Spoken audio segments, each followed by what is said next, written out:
Chapter 457. As soon as the words came out of his mouth, Hyojin realized that he had said the wrong thing. Words like well-developed were his usual comments on clones. It was obviously impolite to use it to compliment others at this time. It's been a long time since I praised a girl. I'm really rusty. Looking at Kuroto's red face, Kuroto sighed inwardly. Then, he waved his hand and explained awkwardly, I'm sorry. That's not what I meant. I wanted to say that your breasts are nice. That's not what I meant. What I wanted to say is, it would have been better if Hyojin didn't explain himself. As soon as he did, Red slapped him and shouted, Despicable! Kuroto casually blocked Kurenai's slap and said with a smug smile, You won't be able to hit me with this speed. You. Red was angry and furious. She suddenly withdrew her hand and turned her back to him. Feeling that he was making things worse, Hyojin didn't bother to explain anymore. He had saved Red's life anyway, so he didn't owe her anything. So, he said calmly, If your body has recovered, you should leave now. At this time, Red noticed that her shirt was stained with blood. She put on her clothes and asked in a low voice, Why did you save me? What's your purpose? Purpose? With a chuckle, Hyojin said, Don't misunderstand. I only saved you to stop Orochimaru's operation. The main purpose of this battle with Orochimaru is actually to prevent Orochimaru from finding clues about the whereabouts of Jutsu.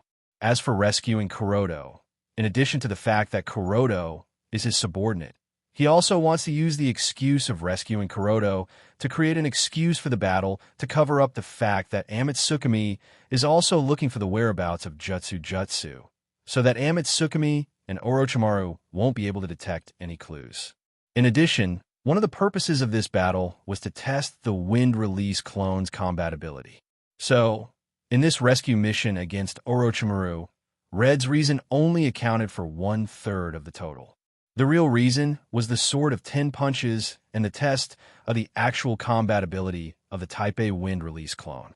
Red stared at Hyojin and said, You can't fool me. Huh?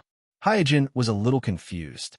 Kurenai lowered her head and said to herself, Although I don't know how Orochimaru did it, but I have seen with my own eyes that Hashirama was able to summon Hashirama's would release ninjutsu, and Hashirama's water release ninjutsu can't be faked. If you just want to stop Orochimaru, there is no need to divert your attention to protect me while fighting against such a strong person. And if you even stood in front of me and blocked the second water-breaking wave for me. As she spoke, Red's voice became softer and softer. Towards the end, it was almost inaudible. Hyojin said helplessly, I think you have misunderstood. The reason why he blocked the second-generation Dirt Physique's water ripple for Red was because his Type A Wind Escape clone had the Bone Vein to protect him. He was confident that he could block the second-generation Dirt Physique's water ripple at a small cost. Secondly, he was the one controlling the clone, so his fighting style was more daring. If he was using his original body, he would not have taken a risk. Red stole a glance at Hyojin. Her eyes wandered around his white hair and white eyes for a while. She changed the topic and said, You are from a Hyuga family, right? Why do you have so many Kekkei limits? Hyojin curled his lips and said, It's a secret. The mask was broken during the battle, revealing the white eyes. This was indeed an accident. Hyojin had a headache at this moment. He did not know how to prevent the information from being leaked. After all, Red was a member of the Umbu. When she returned to the village, she would definitely report everything. By then, the Hyuga clan would probably become the second Mai clan to have a relationship with Amatsukami after the Uchiha clan. Red said softly, My captain is also from the Hyuga family. Maybe you guys know each other. Hyojin did not answer. He turned his head to the side and secretly thought about how to deal with the information leak. Seeing that Hyojin did not say anything, Red thought that Hyojin did not want to talk about the Hyuga family. So, she thought, did he have some conflict with the Hyuga family? That's why he left the family and joined Amatsukami? Puff! Suddenly, Hyojin, who was pondering over this matter, spat out a mouthful of blood without warning. Red was taken aback and quickly went forward to support Hyojin. Are you okay? Is it the injury from before? Hyojin waved his hand. I'm fine. Even though he had predicted that the blood secondary disease would break out sooner or later, he had still underestimated its power. In just half a day, he had already vomited blood 4 or 5 times, and each time, there was no warning at all. Naturally, Red didn't know about the hereditary disease. She thought that Hyojin vomited blood because he was injured by the Second King's water ripple in order to save her. She subconsciously wanted to check on the injury on Hyojin's chest. Hyojin stopped Red's hand from reaching for his chest. It's none of your business. You should leave now. It's not safe here. So be it. Red angrily turned her head to the side. After a moment, she asked, "By the way, what's your name? I will definitely return the favor for saving me this time." Anyway, the information about the Type A wind release clone had already been leaked, so there was no value in keeping his code name a secret. So Hyojin replied, "Kamikaze, kamikaze." Red muttered a few times and looked at Hyojin for the last time. Then, with a leap, she disappeared from the dome of the ruins. Looking at Kuroto's departing figure, Kuroto rubbed his chin and pondered. "I am Kuroto's captain. She will definitely report to me first when she returns. What can I do to her?" In a dark base. Seeing that Orochimaru had returned to the base, Do, who stayed behind, immediately greeted him and said in surprise, "Lord Orochimaru, why do you look so bad?" Orochimaru said with a gloomy face, "I met a troublesome guy." Do was a little surprised. Looking at the whole shinobi world, there aren't many people who can be called troublesome by Orochimaru. So he asked curiously, "Is it someone from Akatsuki?" Orochimaru didn't want to say much, so he waved his hand and said, "You can go back. I want to take a rest." Do didn't dare to disobey, and quickly replied, "Yes." After Dooku retreated, Orochimaru came to a secret compartment and used hand seals to remove the seal on it. He then took out a scroll with the words Chimera Technique clearly written on it in large letters.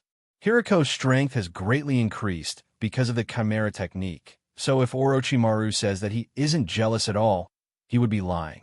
But after analyzing the Chimera Technique, Orochimaru is very clear about the drawbacks and hidden dangers of this forbidden technique, so his interest in this technique has decreased a lot. But today he suffered a crushing defeat in the hands of Kamikaze, so he can't help but doubt whether his previous judgment of the Chimera Technique was too arbitrary. Chapter 458.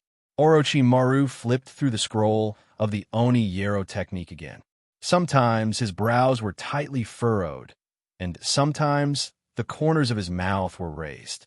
With Orochimaru's shrewd eyesight, he could easily tell what kind of hidden dangers existed in this Oni-Yero technique that Hirohu developed, even without trying himself. Even so, he couldn't deny that the Ghost Yero technique had great potential. It was a forbidden technique that could truly change a person's nature. After all, no matter who it is, once one fuses with 5 types of Kekkei limit, their strength will inevitably increase explosively. Hiriko, who developed the Chimera Technique, is the best example of this. Before completing the Kekkei Genkai fusion ritual, Orochimaru wouldn't even bother to look at a minor character like Hiriko in the eye. But after the completion of the Kekkei Genkai fusion ritual, Orochimaru paid the price for his arrogance. He was easily subdued by Hiriko's Sharingan Jinjutsu. If not for Hyojin, who was controlling the fire release clone at that time, Orochimaru might have already died in Hiriko's hands. After being subdued by the Jinjutsu of Hiriko and Itachi Uchiha, Orochimaru faintly realized the flaws of the undead reincarnation forbidden technique that he developed, and it also made him realize that there seems to be a problem with his soul body. Not only did his resistance to Jinjutsu not increase because of the change of his young and strong body, but because of the change of his body, Orochimaru's resistance to Jinjutsu has weakened. The reason why Orochimaru desires Uchiha's body and the Sharingan is also because he wants to make up for his shortcomings in Jinjutsu by obtaining the Sharingan that represents Ein release. Putting down the scroll of Chimera Technique in his hand, Orochimaru fell into deep thought. Just like the warning Hyojin gave to Danzo at the root base, the demon sprout's unparalleled ability to fuse flesh and blood was a double-edged sword. It could devour other people's blood limit, but it could also devour itself. Orochimaru, who was proficient in human body modification, knew better than anyone else that once the ghost sprout went out of control, not only would it contaminate the body, but it would also cause great damage to the spirit body. Orochimaru, who had mastered the forbidden technique of undead reincarnation, might not care about the damage to his physical body, but he didn't dare to ignore the damage to his spirit body. Therefore, even though he coveted Hiriko and Wind Chime's ability to wield multiple Kekkei Genkai, he still couldn't make up his mind. Suddenly, Orochimaru thought to himself, Danzo has been blinded by Naruto's position. He must not be able to resist the temptation of the Chimera technique. Perhaps I can use him to collect experimental data and further improve the Chimera technique. On the dome of the Uchiha ruins, the moonlight was like a silver waterfall sprinkling on the earth. Under the picturesque moonlight, Hyojin sat cross-legged on the dome, carefully examining his body with the whites of his eyes. Through the whites of his eyes, he found that the flesh around the spine of the Type A wind-release clone body was inflamed, and the inflammation seemed to be spreading. After deactivating the whites of his eyes, Hyojin had a distressed expression on his face. He never thought that one day he would be distressed because his clone body was too good, but such a ridiculous thing happened right in front of his eyes. Although he had only gone through one fierce battle, he could clearly feel that the Type A wind escape clone body and his own spirit body had almost reached perfection. Every move he made was just like the Een body. There was no sense of sluggishness when the water escape clone and the fire escape clone were just getting used to each other. However, because the Type A wind release clone body was too good, the outbreak of the Kekkei Genkai disease was earlier and fiercer than what he had expected. He didn't need to go back to the laboratory to take a blood test.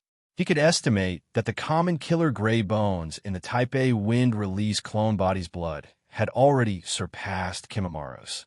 I need to avoid using the bone vein in the future. Otherwise, this clone body will collapse soon. Although not using the bone vein wouldn't prevent the Kekkei Genkai disease, it could at least slow down the corrosion of the Kekkei Genkai disease. After shaking his head and sighing, Hyojin supported his body and stood up. The Uchiha ruin was only so big. He had already searched inside and out, but he didn't find anything. He had also waited for a long time, but he still didn't see Jishuei and Itachi. After thinking for a while, he decided to return to the village first. Since Jishuei and Itachi were together, he didn't need to worry about their safety. Since Hyojin had the flying ability of the magnetic release, he returned to the village first. It wasn't until the evening of the second day that Red dragged her tired body back to the village. In my hospital, after Red finished her treatment, Hyojin took her to an empty room and started to interrogate her. As an Umbu under the direct command of Hokage, Kuroto is sure that Sandame will find time to personally ask Kuroto about this matter in the next 2 days, so he must get Kuroto's report first before he can do anything about it. Kuroto is sure that Sandame will take the time to personally ask Kuroto about this matter, so he must get Kuroto's report first before he can do anything about it. Red also knew how serious this matter was, so she reported to Hyojin how Orochimaru attacked her. While Hyojin was recording, he looked at Red and asked, "How did you escape from Orochimaru?" He had already made up his mind. As long as Red told him the detailed information about the wind chime, he would lead her to believe that she was poisoned at the time or that she was under the opponent's illusion. This would confuse Red's judgment and make her report vague. At this time, Red also became serious and said, "We encountered a member of Amitsukami. Orochimaru fought with him." As she said this, Red described in detail how Orochimaru and Hashirama came out of the psychic link. She also mentioned the wood-release ninjutsu that Hashirama used. Seeing that Red didn't mention much about the wind chime, Hyojin was a little surprised. So he asked tentatively, was there anything special about the member of Amitsukami who fought with Orochimaru? Red avoided Hyojin's gaze, lowered her head, and said, "I was poisoned at the time, so I couldn't see too clearly. I only saw that the mask on his face had the pattern of Gale." What the hell? She clearly saw my clone's face, Hyojin muttered in his heart, and then asked again, what kind of ninjutsu did he use? Red still answered in a low voice, just like what the village described in the information of Amitsukami. He used the magnetic release blood boundary. Hyojin, who had already misled Red, frowned. For a moment, he couldn't figure out what was wrong with Red. He asked again, only magnetic release? Red nodded. Then, she said to herself in her heart, I'm not doing this for that big bastard. Wind chime. I just don't want the Hyuga clan to have a conflict with the village and affect the stability of the village. Well, that's it. Chapter 459. As if she had convinced herself, Red looked up at Hyojin and asked, Captain, do you have any other questions? If not, I want to go back and rest first. Hyojin nodded and said, You go back and rest first. Without saying anything more, Red got up and left. Looking at Red's back, Hyojin rubbed his chin and said to himself, Something is wrong. At this time, Gale and Shien, who had been guarding outside the door, came in. After looking through Red's report, Shien frowned and said, Captain, I always feel that there is something wrong with Senior Red. Gale said, It's normal for her to be a little depressed after being plotted against by a strong enemy. Shien shook her head and said, It's not a matter of being depressed. Senior Red has a strong character. She should be a little angry after being defeated like this, but Senior Red seems to have something on her mind. Gale curled his lips and said, Shien, you think too much. The opponent is Orochimaru, one of the Sannin. It's useless to be angry after being plotted against by such a strong man. Hyojin ignored the bickering between Shien and Gale and looked at Red's report thoughtfully. According to Kurenai's report, Orochimaru kidnapped her from Konoha village this time for the purpose of asking her to do something for him, and inferring from the fact that Orochimaru's destination is the Uchiha ruins. What Orochimaru wants her to do is most likely related to the Sword of the Ten Fists. If he needs Red's help, it must be related to illusions. This is indeed Orochimaru's weakness. Just as Hyojin was thinking, there was a sudden rush of footsteps in the corridor outside. Soon after, a large group of people pushed the door open and walked in. The person in the lead was none other than Asuma, who had been busy searching for Red for the past few days. Behind him were Kakashi, Kai, Anko, and a few others. As soon as they entered the room, Asuma asked, Where is Red?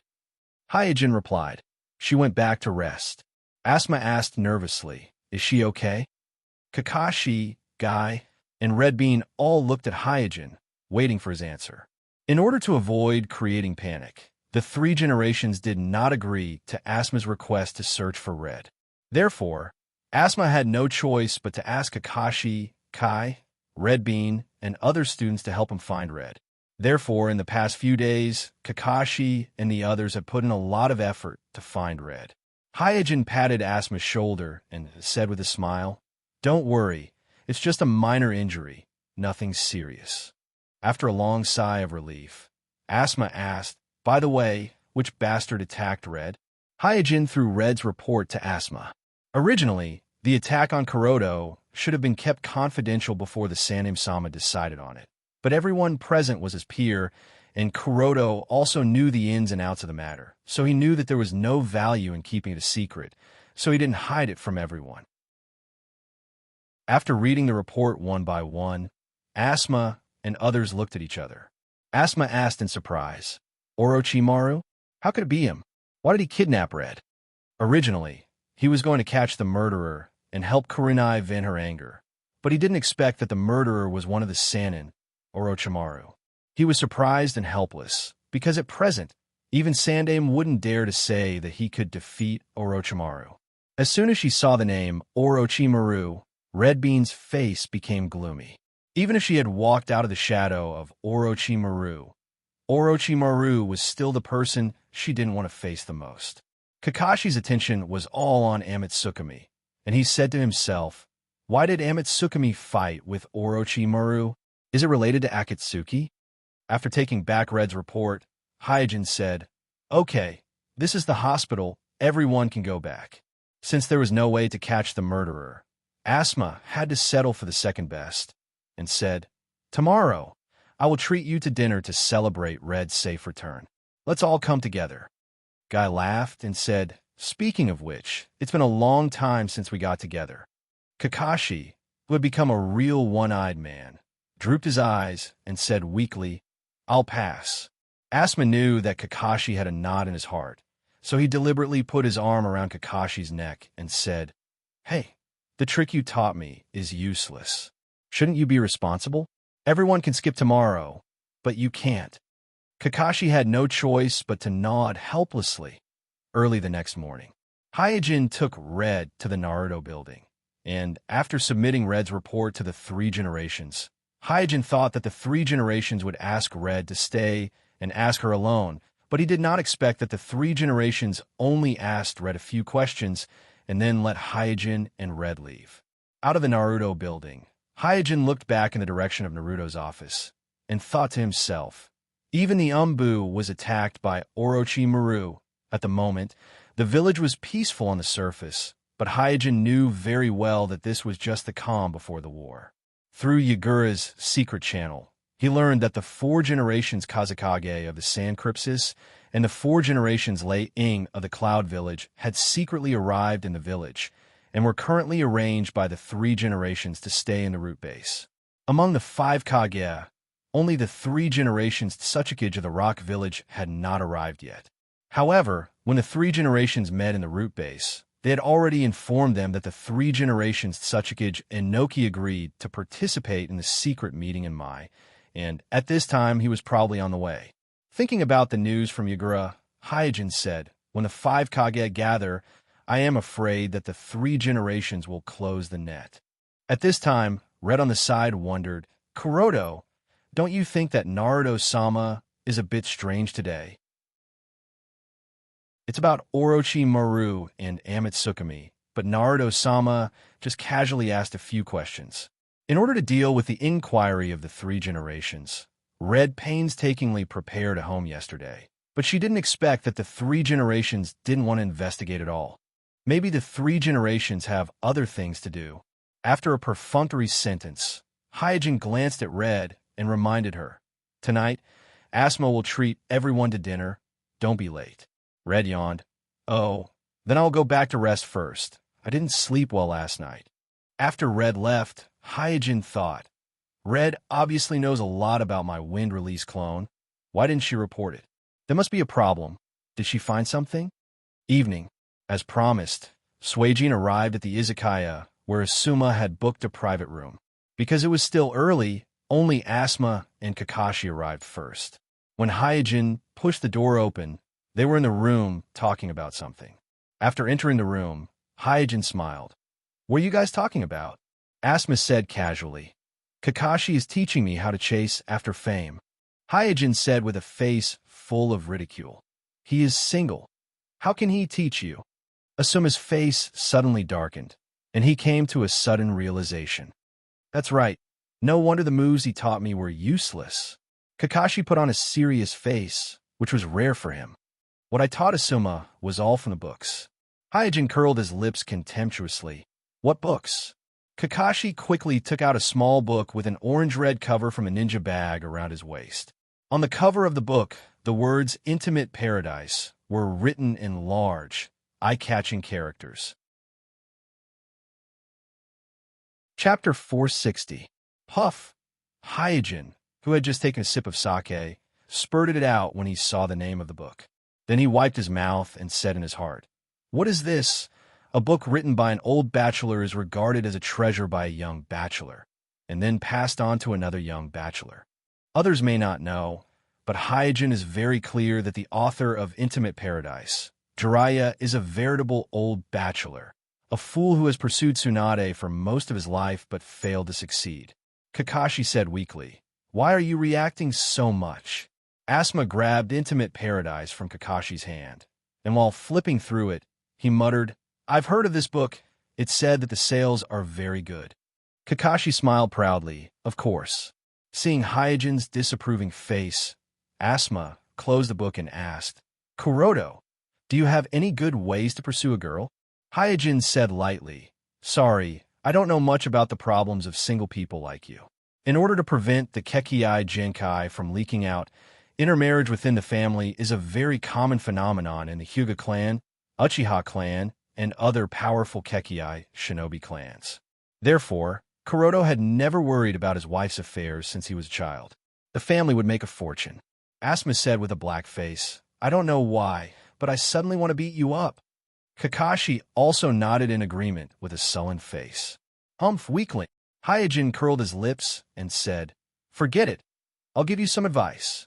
While Hyojin was talking, Gale pushed the door and walked in, greeted the people in the private room, and then consciously sat on the side. In fact, Gale is 1 year younger than Hyojin and Kakashi, but because of the outbreak of the Third Shinobi World War, several batches of students graduated at the same time, so Gale and Hyojin can barely be regarded as the same batch of students. It was just that Gale was used to treating Hyojin and the others as his seniors. In their daily interactions, he considered himself as a junior. Hyojin asked Asuma, "By the way, what did Kakashi teach you today?" Asuma replied, "Kakashi asked me to invite Red to the hot spring today. I've even prepared the coupons. What do you think of this idea?" Cough, cough. Coughing lightly, Kakashi emphasized, "This move is the ultimate move of intimate paradise. A hot spring." After pondering for a moment, Hyojin said, "Sounds pretty good." Asuma was overjoyed. "You think it's not bad, too?" Listening to Asuma, Hyojin, and Kakashi's discussion, Gale did not know whether to laugh or cry. He raised his hand and asked weakly, "Asuma, senpai, have you confirmed your relationship with Red senpai?" Asuma scratched his head. "I haven't had the time to confess yet." Gale was speechless. "You haven't even confirmed your relationship? Then I suggest you don't invite Red senpai to the hot spring directly. That would be very rude." Asuma quickly asked, "Then what should I do?" Gale pondered for a moment and said slowly, "Red senpai is a little headstrong. If you want to pursue her, you have to at least be stronger than her, and the stronger the better. If you can be strong enough to make her worship you, then you'll have a 90% chance." "Is that so?" Asuma was deep in thought and mumbled, "But it's a little difficult." In terms of strength, Asuma's overall strength was obviously better than Red's. However, Red was good at illusions. If Asuma was slightly careless, he might be defeated by Red's illusions. Therefore, the victory or defeat between them would depend on the specific situation. Asuma might have a higher chance of winning, but he would not be able to crush Red, let alone be strong enough to make Red worship him. Gale said, "That's going to be difficult." Asuma's face was bitter. "You mean I don't have a chance?" Gale shrugged. "Senior, if you're willing to coax and pester and persist for a few years, there might be an effect. I haven't pursued a girl with a personality like Red, so I'm afraid I won't be of much help." Just as Asuma was secretly distressed, Red, Shien, Red Bean, and a few other girls came to the private room together, followed by Kai. Once there were more people, the private room suddenly became lively. In addition, everyone was almost in the same batch, so there was not much vigilance between them, and they chatted very casually.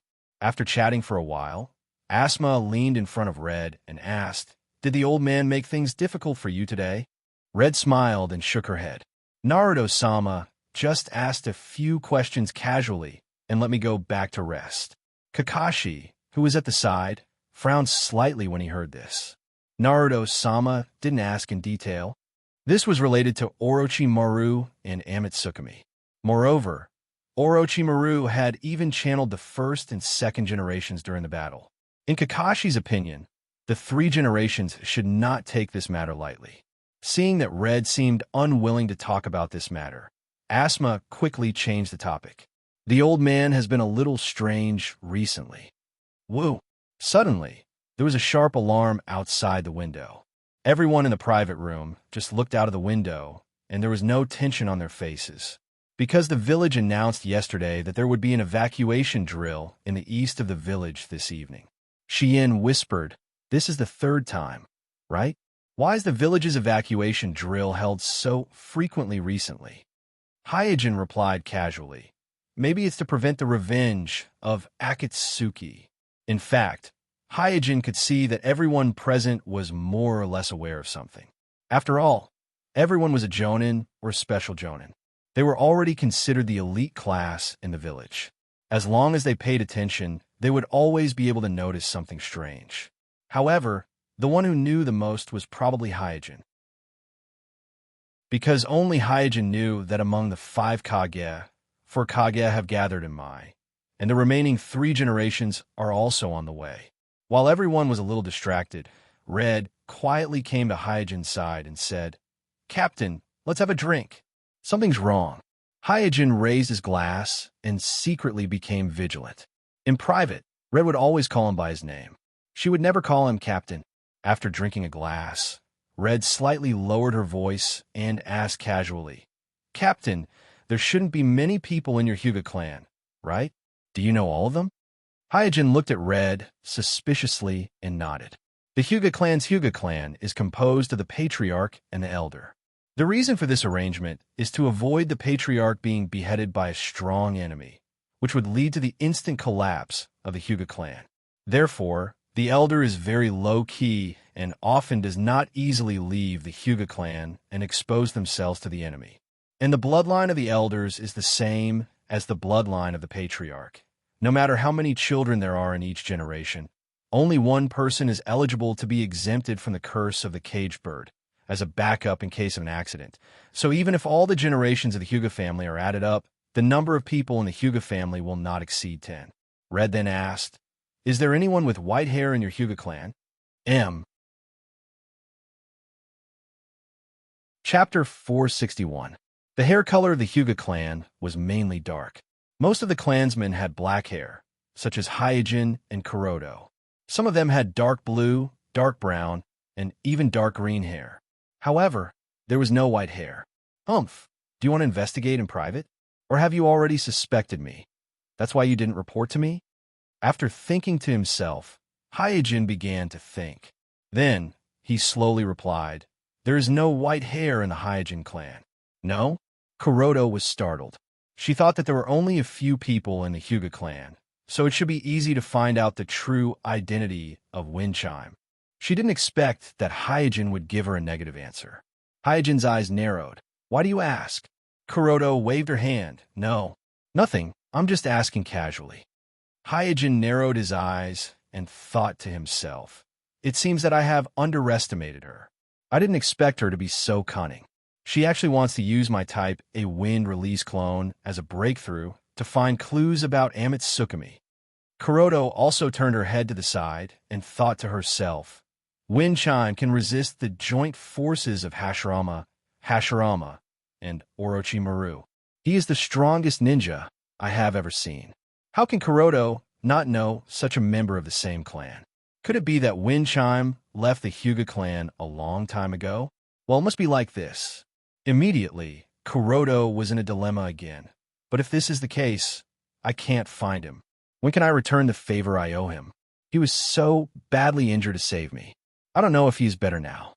Thinking of this, Kuroto's eyes subconsciously moved to Hyojin, and Hyojin also looked at Kuroto. The eyes of the two people intertwined with their own thoughts. It seems that I can only rely on Kuroto.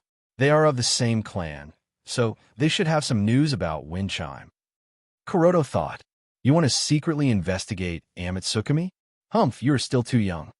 Hyojin thought. The two of them, who were not on the same channel at all, gave each other a friendly smile. After the dinner, Asma mustered up his courage and invited Red to go to the hot spring together. However, Red, who had a lot on her mind, politely declined. Perhaps because Gale had advised him before, Asma, who was mentally prepared, did not feel too defeated. On the contrary, Kakashi was in a daze. He held the intimate paradise in his hands and muttered to himself, "How could this be? This is a sure kill skill. Why did it fail?" For the next 2 days, Hyojin kept trying to contact Jishue and Itachi, but to no avail. Even the ninja crows can't send messages. Did something happen to them? Although Hyojin believed in Jishue and Itachi's strength, the fact that both of them had disappeared at the same time for several days made him think the worst. Who could have subdued Jishue and Itachi before they even had the chance to send a warning to the ninja crows? After thinking about it for a long time, Hyojin found that even Nagato and Obsidian would not be able to do this. So he said to himself, let's wait and see. Afterward, Hyojin changed into the Type A wind release clone and rushed to Danzo's new root base. Because of the last transaction, the root ninjas who were patrolling the periphery saw Hyojin dressed as Wind Chime of Amitsukami and politely led him into the base. Soon, Hyojin saw Danzo in the base, but to his surprise, there was another person standing next to Danzo. This person was none other than Orochimaru. Danzo immediately introduced. Orochimaru was specially invited by me to help me complete the Chimera Kekkei Genkai fusion ritual. Despite the previous transaction, Danzo doesn't trust Amitsukami. At the same time, he also doesn't trust Orochimaru. Therefore, he hopes that Orochimaru and Amitsukami will restrict each other and work for him at the same time. After Danzo's introduction, Orochimaru nodded to Hyojin. There's a hint of vigilance in Kuroto's expression, but he didn't mention anything about the previous battle at the Uchiha ruins, as if he never fought with Suijin at all. Hyojin also tacitly didn't mention that battle. He returned a salute to Orochimaru and said to himself, Tisk, he wouldn't have the same idea as me, right? At this time, Danzo led the two to the base's laboratory. This underground laboratory is very large, and the equipment inside is very complete. Some of the equipment Hyojin hasn't even seen before. It seems to be newly developed equipment. In front of a petri dish, Danzo said, my subordinates have analyzed the characteristics of this ghost sprout. The difficulty of controlling it is greater than this old man expected. Hyojin took out the data he carried with him and said, this is the data our organization seized from Shino. I think it will be helpful to you. After receiving the data, Danzo looked at it briefly and immediately handed it over to Orochimaru, who was standing on the side. Orochimaru looked at it more seriously. He carefully looked for a long time before saying in his hoarse voice, this data is very useful. Hyojin asked, tell me about your plan to restrict the ghost sprout. Hyojin didn't care about the bloodline fusion ritual, because Hiriko had already completed it once. As long as he followed the steps, there was a very high probability of success. Therefore, what Hyojin really cared about was the plan to effectively restrict the ghost sprout. This was also the key reason why he chose to cooperate with Danzo. Clap, clap. Danzo clapped his hands, and soon, a researcher in a white coat came in front of them. The researcher pushed the glasses on the bridge of his nose and said, our plan is to inscribe a sealing technique on the ghost sprout and use it to control it. Hyojin secretly said, it really is a sealing technique. Using a sealing technique to control the ghost sprout was the first method that Hyojin thought of. However, the nature of the ghost sprout was very special. It had almost no fixed state. Ordinary sealing techniques that were inscribed on it were likely to collapse and fail due to the distortion of its form. After pondering for a moment, Hyojin didn't hide anything and told them his concerns. Further improvement of the ghost sprout technique was the key to Hyojin's success. Therefore, although he regarded Danzo as a lab rat, at this moment, he was really wholeheartedly advising Danzo. At this time, Orochimaru, who was in deep thought, suddenly said, as far as I know, among the Uzumaki clan sealing techniques, there are also many sealing techniques that can change form, such as the diamond seal. There is no doubt that Orochimaru didn't hide anything in the matter of improving the ghost sprout technique. Chapter 462. Diamond Lock. Danzo silently muttered and immediately ordered the subordinate beside him, bring me the secret scroll of Diamond Lock. Yes. The root ninja responded and hurriedly left. After a while, the root ninja returned to the laboratory and handed Danzo a scroll that looked old and the cover was already yellowed. At this time, Hyojin and Orochimaru's eyes converged on the scroll at the same time. Danzo slowly opened the scroll and said, this was left behind by that Sama. This Sama mentioned by Danzo is undoubtedly the wife of Hashirama, the first 9 tales of Mai's Jinchuriki Uzumaki Mido. Uzumaki Mido was famous in the shinobi world for her powerful sealing techniques and perception ability. At that time, she was one of the strongest ninjas in the shinobi world, but because the strength of Hashirama was too heaven-defying, he almost suppressed the entire shinobi world by himself, causing other strong ninjas to be overshadowed in front of Hashirama. Orochimaru smiled and said, "I didn't expect that the secret scroll of Diamond Lock would be in your hands. No wonder I couldn't find it when I sneaked into the ninjutsu archives." Danzo coldly glanced at Orochimaru and immediately opened the scroll in front of Hyojin and Orochimaru. Diamond Seal is one of the strongest sealing techniques of the Maelstrom clan, and it is also the technique that the Kyuubi's Jinchuriki likes to use the most because it can easily subdue the strongest of the tailed beasts, the Kyuubi. In the original space and time, the second nine tails of Mai's Jinchuriki Uzumaki Kushina used this technique when the nine tails were forcibly pulled out of her body by Obsidian, and when she was about to die, she used this technique and successfully restrained the nine tails. At that time, she had just given birth, and her body was still weak. Then, she suffered a serious injury when her nine tails were taken away. She was basically on the verge of death. Even so, the Diamond Seal she cast still effectively controlled the strongest of the tailed beasts, the nine tails. This showed how powerful the sealing technique of the Whirlpool clan was. So when the secret scroll of King Kong's seal was opened, Kuroto couldn't care less and directly read it with full concentration. After a long time, he retracted his gaze and said, "No wonder only the Uzumaki clan can use this technique. It turns out that only the Uzumaki clan can practice it." The corner of Orochimaru's mouth also twitched and said, "What a pity. The Uzumaki clan has long been scattered, and the only one in the village who has the Uzumaki bloodline is the current Nine Tails' Jinchuriki Uzumaki Naruto. But Naruto is only a 7-year-old child and obviously can't help Danzo." This is not the first time Danzo flipped through the secret scroll of Diamond Lock, and he naturally knew the requirements of the technique, so he said in a low voice, "This old man can try to practice it." Hyojin glanced at Danzo and chose to stay silent. Orochimaru had a playful look on his face. Both of them knew very well what Danzo meant.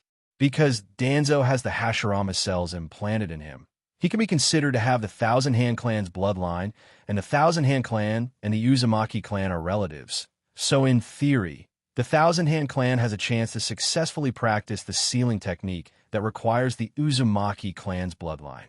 Of course, this is only in theory. The reaction of Hyojin and Orochimaru showed that they are not optimistic about Danzo. Because Danzo wasn't as talented as Yondaime-sama. Even if he was qualified to practice Diamond Lock, it would be difficult for him to succeed with his innate talent. Seeing Hyojin not saying anything, and Orochimaru has a playful look on his face, Danzo's face is a little embarrassed, and he said angrily, "Apart from this, do you have any other way?" Hyojin and Orochimaru looked at each other and said in unison, "Let's try other sealing techniques." Surprised by Hyojin and Orochimaru's tacit understanding, Danzo looked at them suspiciously for a long time, then sighed and said, "Come with me." The two followed Danzo through a secret passage and then came to a large breeding room. As soon as they stepped into the breeding room, Hyojin's expression changed. The breeding room was extremely large. There were more than a dozen rows of breeding troughs arranged vertically and horizontally. There were at least 30 researchers working in the room. Not only that, the equipment in the breeding room is a model that Hyojin has never seen before, and it seems that it is all confidential equipment that is forbidden from the public market. If not for the mask on his face, Hyojin might not be able to control the surprise on his face. Not only him, but Orochimaru's face also showed a little unnatural expression. It was a mixture of envy, jealousy, and disdain. At this time, Danzo led Hyojin and Orochimaru in front of a breeding tank. Pointing at the breeding tank in front of him, Danzo said, "To tell you the truth, this old man has tried more than 20 sealing techniques, and the results are not very satisfactory." Looking at the breeding tank in front of him, Hyojin shouted in his heart, "Can money really do whatever you want?" In front of him was a long row of incubation tanks. Hundreds of living ghost sprouts were being cultivated, and many of these ghost sprouts have been engraved with sealing techniques.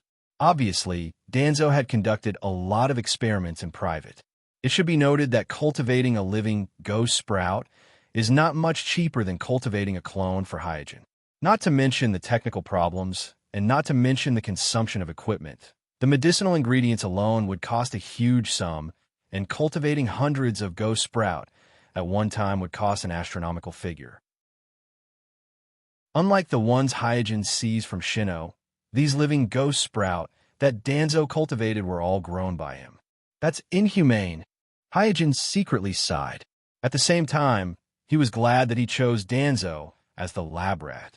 Looking at the whole ninja world, there are only a few who have the courage to implant ghost sprout and have the financial resources to develop and research ghost sprout, and Danzo is undoubtedly the easiest one for Hyojin to get in touch with, and now it seems that this choice is undoubtedly correct.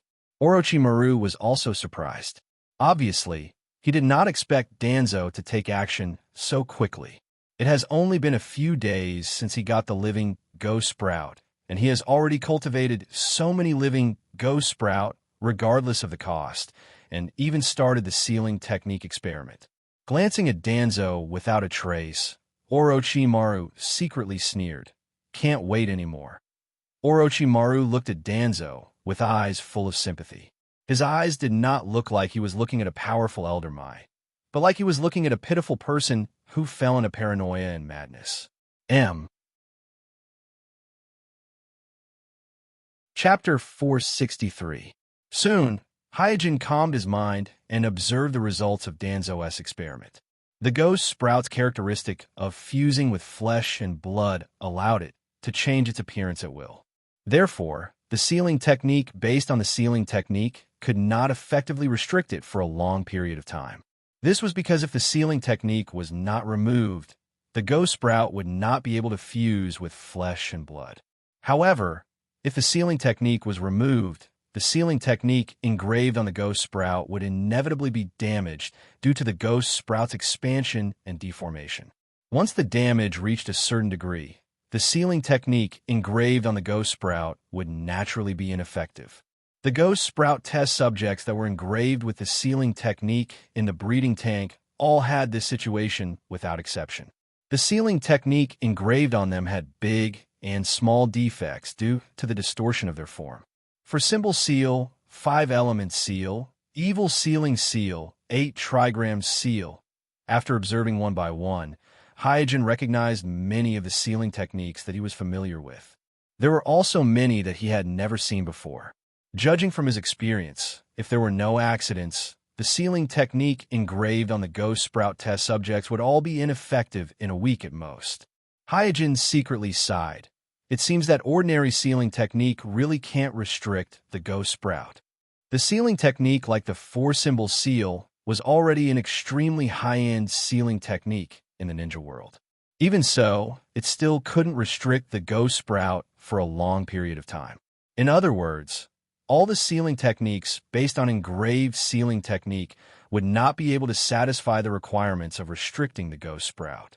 It must be like King Kong seal, Ghoul seal, 9 seals of Phantom Dragon, which were based on the spirit body and the power of chakra, to satisfy the requirements of restricting the ghost sprout.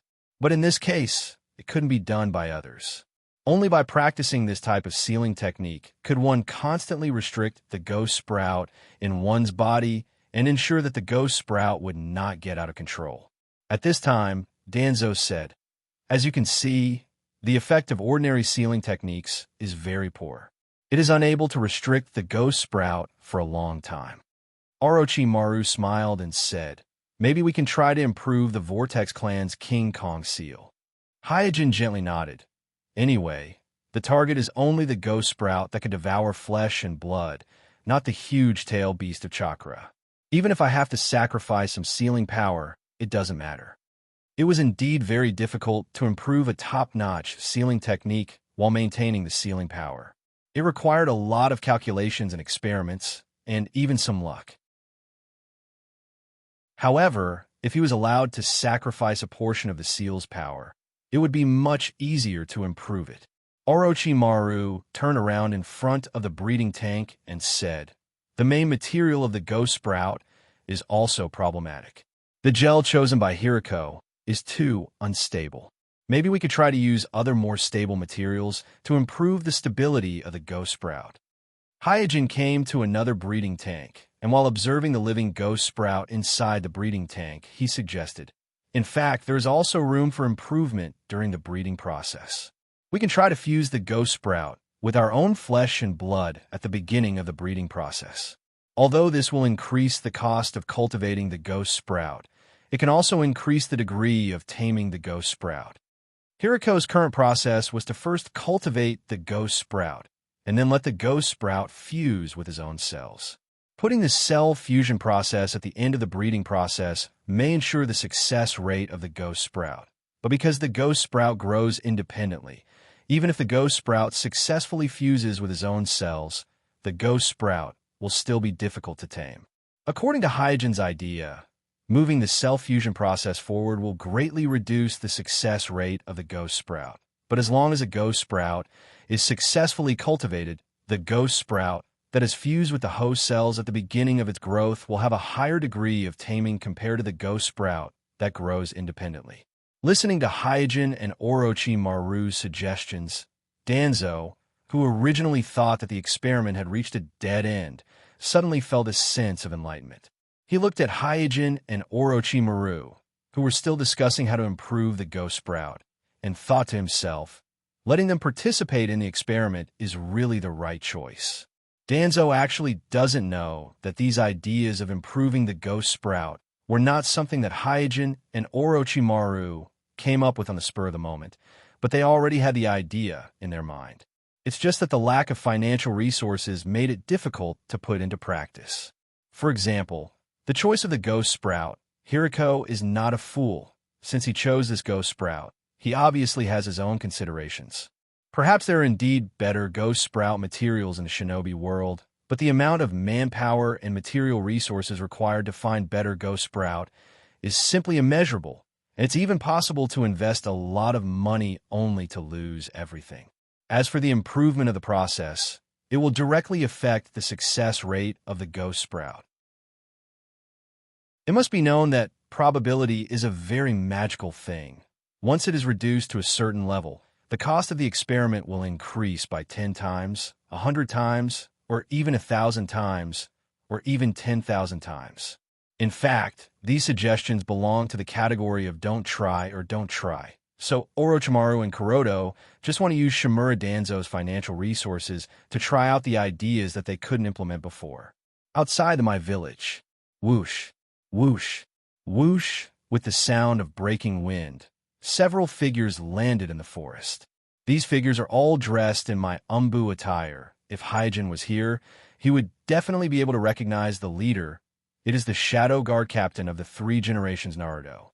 After looking around, the Shadow Guard Captain shouted towards the empty forest, "Sashikage-sama, we were ordered to pick you up."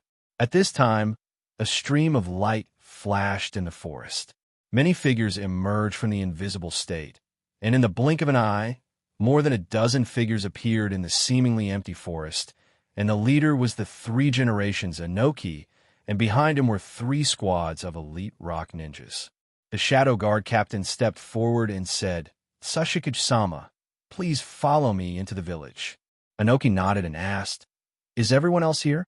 The Shadow Guard Captain replied, "Yes, the Kazekage, Laying, and Mizuki-sama have all arrived smoothly." Inoki clasped his hands behind his back and said with a depressed expression, "I didn't expect us 5 shadows to be so sneaky. Alas, it's really embarrassing." Soon, under the leadership of the Shadow Guard Captain, the Tsuchikage and his party bypassed the My Patrol team, and just like the Kazekage, Laying, and Mizuki-sama, they quietly entered my M. Chapter 464. A My Patrol team is patrolling the periphery of the village. Caw-caw, accompanied by the cawing of crows. Several crows with glossy feathers suddenly flew past the forest. Looking at the crows gradually disappearing into the horizon, one of my ninjas in the patrol team muttered, Hey, don't you feel that there are a lot of crows in the vicinity these days? Another Konoha ninja in the team echoed. Listening to what you said, it seems to be true. In fact, this patrol team is not the only one who noticed this, but because Mai is surrounded by forests with many birds and beasts, although many people noticed it, they didn't pay too much attention to it.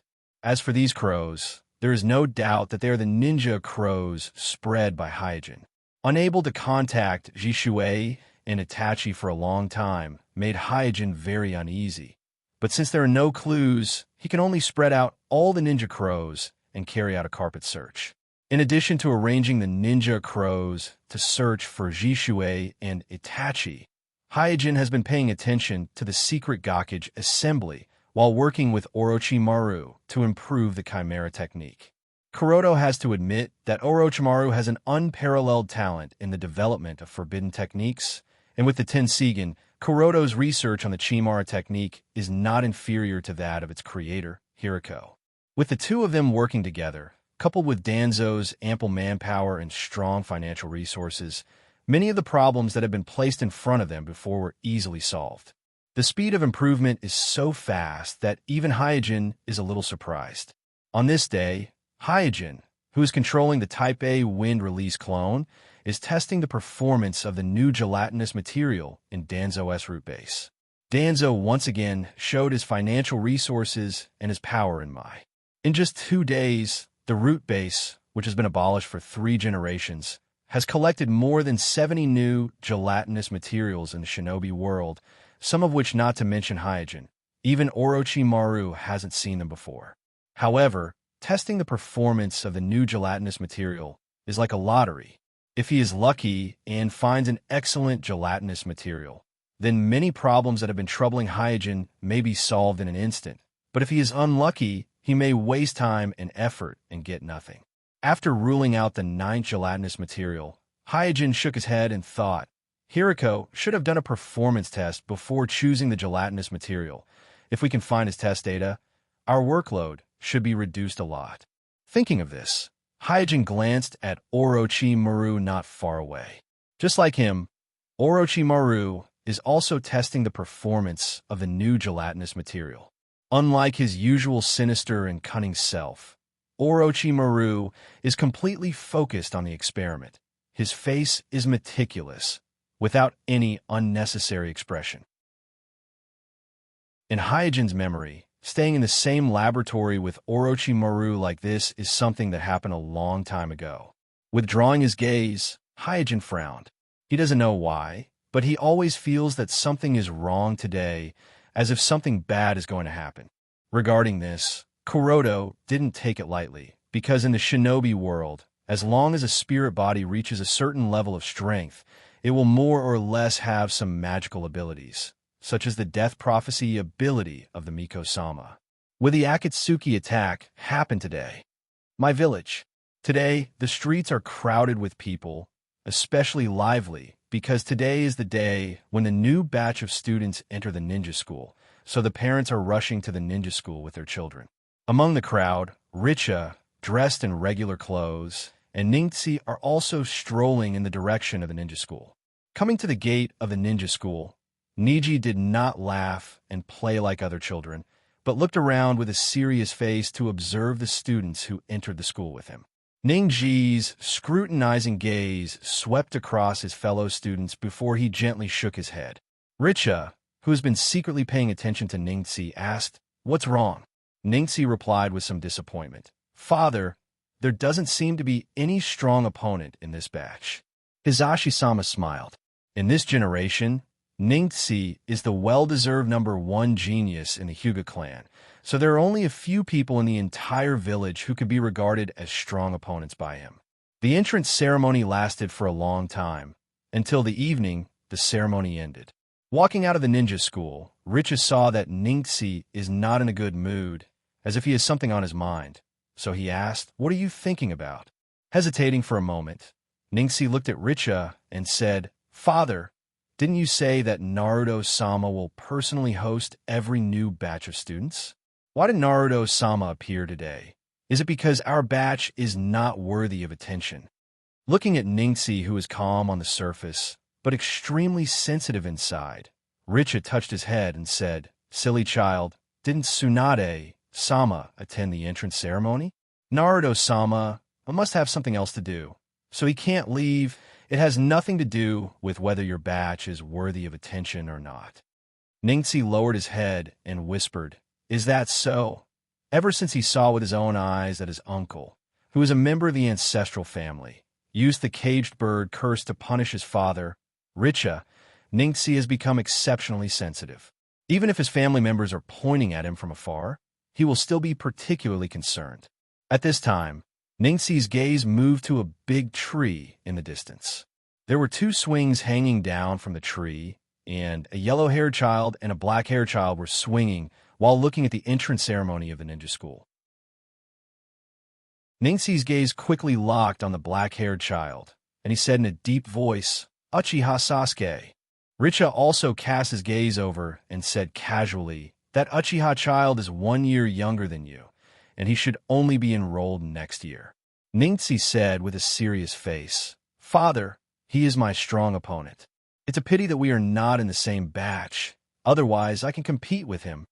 Under the tree, in the distance, Naruto, who was swinging with Sasuke, pointed at Ningxi, who was staring at them, and said, "Sasuke, look, that white-eyed guy has been staring at you."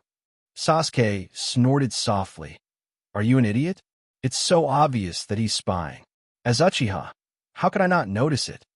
Naruto was a little puzzled. "Why does he keep staring at you?" Sasuke smiled proudly and said lightly, "He should have noticed that I'm the only one who is truly strong among these people." Woo! Suddenly, a sound that sounded like both a roar and a wail came from the distance. The sound was layered and seemed to distort space. It sounded far away at times, and at other times close to the ears. It made one's hair stand on end and felt extremely uncomfortable. Naruto stopped the swinging swing and looked at Sasuke. "Did you hear that?" Sasuke nodded with a straight face and looked into the distance. His originally black eyes suddenly turned scarlet. Chapter 465. The strange sound continued to spread over my village. Almost at the same time, Richa and Ningxi opened their Byakugan and looked in the direction of the sound. However, the source of the sound was very far away from them, beyond the range of their Byakugan observation. Withdrawing his gaze, Richa ordered, "Let's go back to the clanland first." Ningxi said, "Father, I don't know why, but I always feel that this sound is full of evil." Richa nodded with a solemn expression. He also felt an evil filled with all kinds of desires and madness from the sound. When passing by Sasuke and Naruto, Richa stopped and urged loudly, "Don't wander on the street. Hurry up and go home." On another street, little Ziyuan was holding a string of meatballs and chewing them in big mouthfuls. Azuma followed behind Ziyuan with a helpless expression, holding a lot of snacks and toys that Ziyuan had just bought. This had become his daily routine. At this moment, a sound came. As if struck by lightning, Ziyuan froze on the spot. Azuma quickly asked, "Your Highness, what's wrong?" Ziyuan seemed to be stunned and said with a sobbing tone, "I saw a lot of death prophecies." Azuma was also stunned for a moment, a little at a loss. Jingle, jingle, jingle. At this time, the village's evacuation alarm rang one after another. Azuma, who had been instructed by Hyojin, did not dare to hesitate. She threw all the junk in her hands to the ground, took Ziyuan's little hand, and ran to the nearest shelter. On a cliff far away from my village, an elite jonin of the grass ninja village named Wu Wei was walking step by step towards a huge square box carved with twisted ghost faces on all sides. If Hyojin was here, he would be able to recognize at a glance that this huge box exuding evil chakra is the secret weapon of the grass ninja village, the Box of Bliss. Behind Wu Wei, there are 4 people. They're the 4 elders who are in charge of the grass ninja village. Our long-cherished wish is finally going to be realized. The revival of the grass ninjas is today, right now. Wu Wei, don't hesitate. Quickly say the prayer for the revival of the grass ninjas. Yes, your son's sacrifice was not in vain. He should also be looking forward to this day. The 4 elders wearing goat, cow, dog, and monkey masks were extremely excited and crazy at this time, as if the world will fall into their hands in the next moment. Even further away, Shinichi threw the unconscious Jinchuriki of Nibi to Hiriko, who was standing on top of the Sumera beast.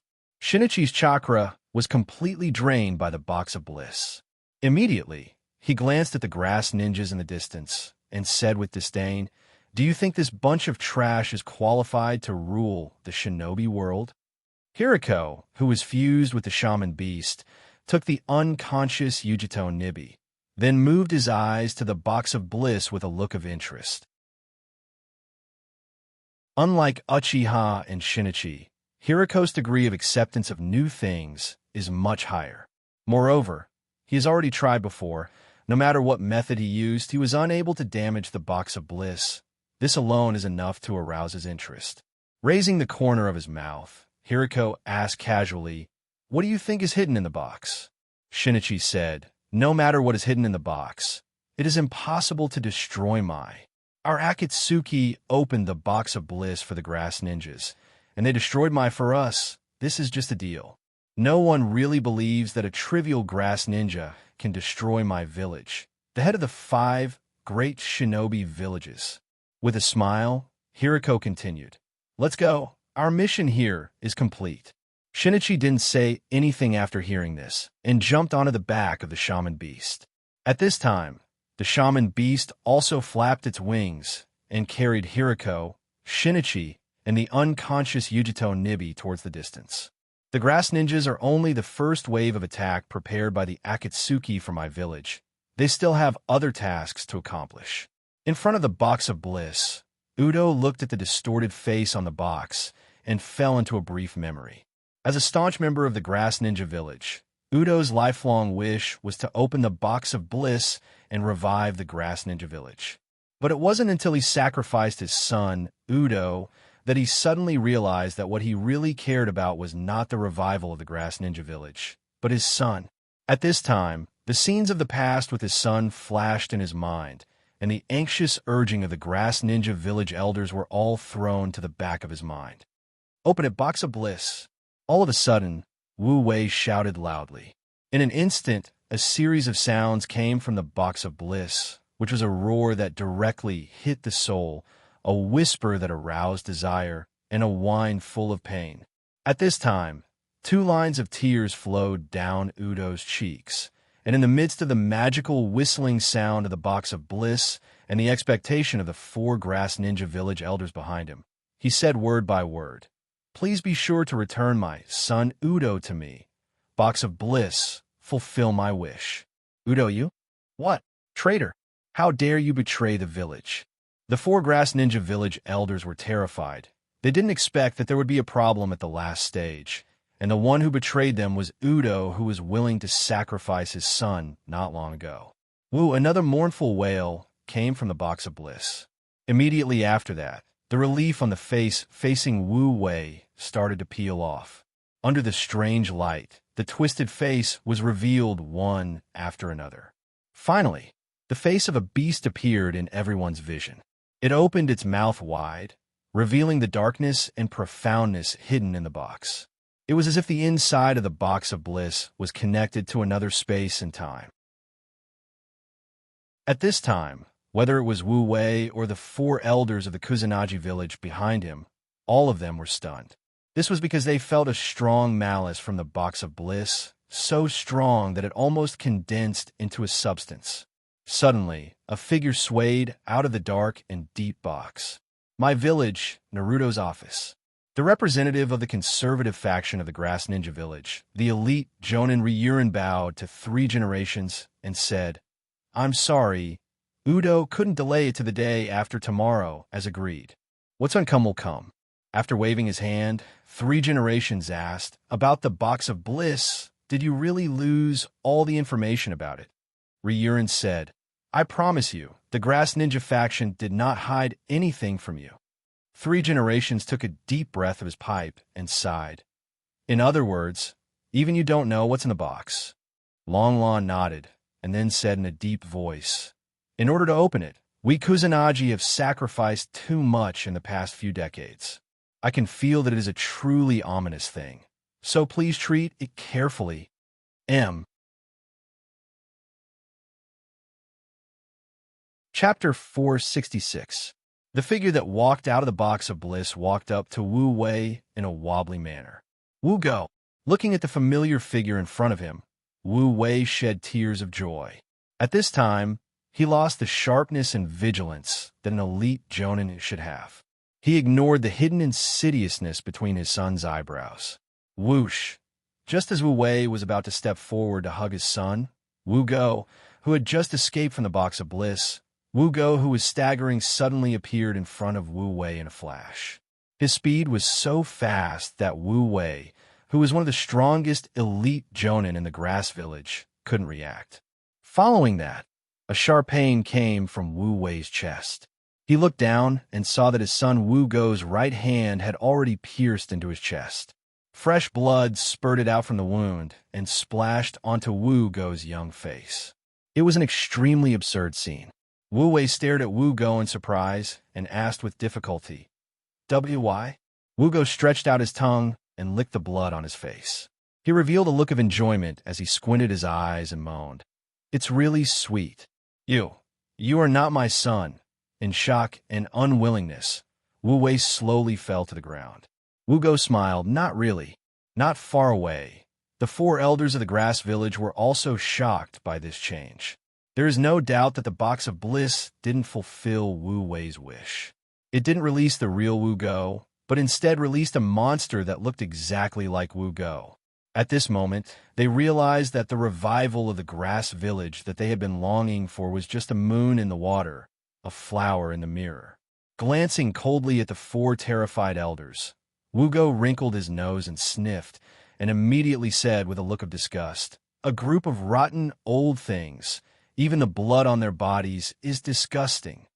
After saying that, he moved his eyes to the other side and looked at the distant my village, and saliva flowed out of the corner of his mouth as he murmured, "So much delicious blood." At this time, Stainless' originally delicate and handsome face suddenly twisted. In that instant, his body grew taller, turning into a giant monster with fangs for slender limbs and a pair of wings on his back.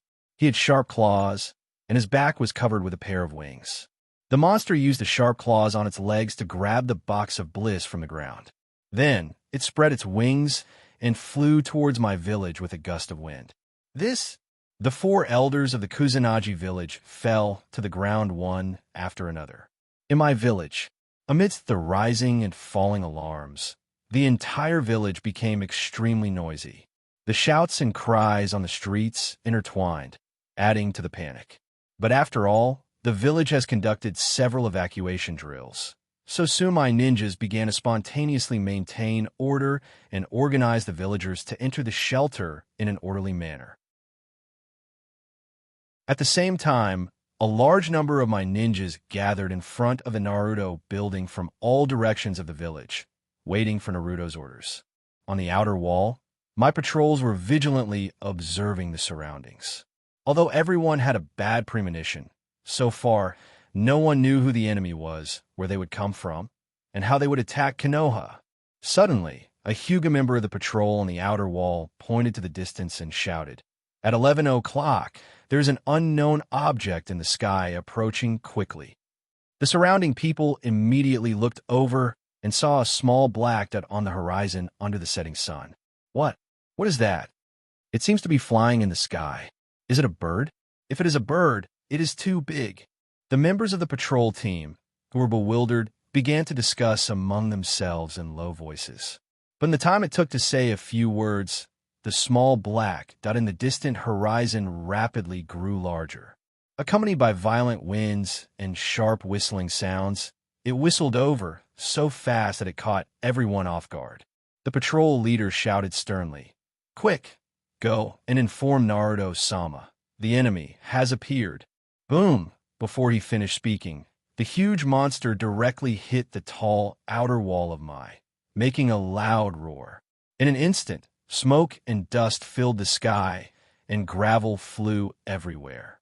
The sturdy outer wall that was protecting Mai was hit by the monster with just one hit, and a gap that was dozens of meters wide appeared. In the pile of gravel, the seriously injured patrol leader looked at the monster in the sky with a dull gaze and murmured, "This? What kind of monster is this?" At this time, a hearty voice sounded, "Psychic art." Bang! In the white smoke, Mount Mayaboku's toad, Bunta, leaped out and slashed at the monster that was wreaking havoc near the outer wall. Bunta's slash was very sudden, but at the moment when his long sword was about to hit the monster with its back facing him suddenly jumped, narrowly avoiding his slash. Jiraiya on Bunta's head shouted, "What a pity, it almost hit it!" After seeing the appearance of the monster clearly, Bunta was shocked. "Woo! Damn, how can it be this monster?" "Jiraiya, I'm afraid we are in big trouble." In Danzo's laboratory, Hyojin, who was doing an experiment, suddenly shook his hand, almost destroying the experimental material. Hyojin frowned. Of course, it was not because of him that his hand shook, but because the whole laboratory just shook. Orochimaru, who was not far away, also stopped the experiment in his hand at this time. His face showed both annoyance at being disturbed, but also some curiosity about the sudden tremor. One must know that Shimura Danzo's laboratory is hidden dozens of meters underground, so an ordinary explosion on the ground won't affect the laboratory at all. And for such a huge tremor in the laboratory, something terrible must have happened on the ground. Danzo, who was also patrolling the laboratory, slowly stopped his footsteps. His face showed a thoughtful expression. Not long after, 2 root ninjas hurriedly came to the laboratory. One of them reported to Danzo, "Sama, a monster attacked the village and destroyed the outer wall of the village. It seems to be the revenge of the Akatsuki." The other one said, "Sama, our manpower has been gathered. Do you want to attack immediately?" Danzo waved his hand without hesitation. "Stay here." The 2 root ninjas were taken aback for a moment. They didn't expect that Danzo would give the order to stay put. Looking at each other, one of them said in a low voice, "Senpai, the monster has already entered the village." Danzo's face suddenly sank. "Are you questioning this old man's order? This subordinate doesn't dare." The 2 root ninjas hurriedly lowered their heads. Danzo lightly snorted, "Stand down." At this time, Hyojin stood up and asked Danzo, "As the advisor of Mai was attacked, are you not going to do anything?" Danzo said naturally, "This old man has a more important mission." Hyojin grinned and thought, "The village was attacked, but you don't even dare to show your face. What's the point of fighting for Naruto?" Chapter 467. Looking at Shimura Danzo's confident expression without the slightest hint of guilt, Suijin shook his head. The young Danzo may have had the faith to protect Mai in the darkness, but the current Danzo has changed. He has lost himself in the pursuit of power. The phrase "for Mai" has now become an excuse for him to hypnotize himself. It seems that as long as he mutters this phrase, all his betrayal of the village has become an expedient measure that can be forgiven, and all the sacrifices of the other people in the village have become a matter of course. In the original world, whether it was the Nine Tails Rebellion launched by Obsidian, the Mai Collapse Plan launched by Orochimaru, or the attack on Mai by Nagato, Danzo and his subordinates, Root, were nowhere to be found. Every time the village was in trouble, the Root, whose power can almost compete with the Umbu, chose to go into hiding. From this point alone, it can be seen that Danzo values his power more than the village. What he wants to protect is not Mai, but his own position. Hyojin didn't hide his disdain for Danzo. He sneered and said, "I'm going out to take a look." Orochimaru also stood up. "I'm really curious. What kind of monster attacked the village?" Danzo was a little annoyed. The experiment has reached a critical moment. "Do you want to give up halfway?" Hyojin, who was passing by Danzo, said casually, "I'm just going out to take a look. This doesn't affect our agreement." Danzo turned around and said with a gloomy face, "Akatsuki has been preparing for revenge for a long time. It's not simple. Does Amatsukami want to get involved?" Hyojin, who was on his way out, stopped and turned back to glance at Danzo. "Elder Mai, it sounds strange for you to say such things to a member of Amatsukami.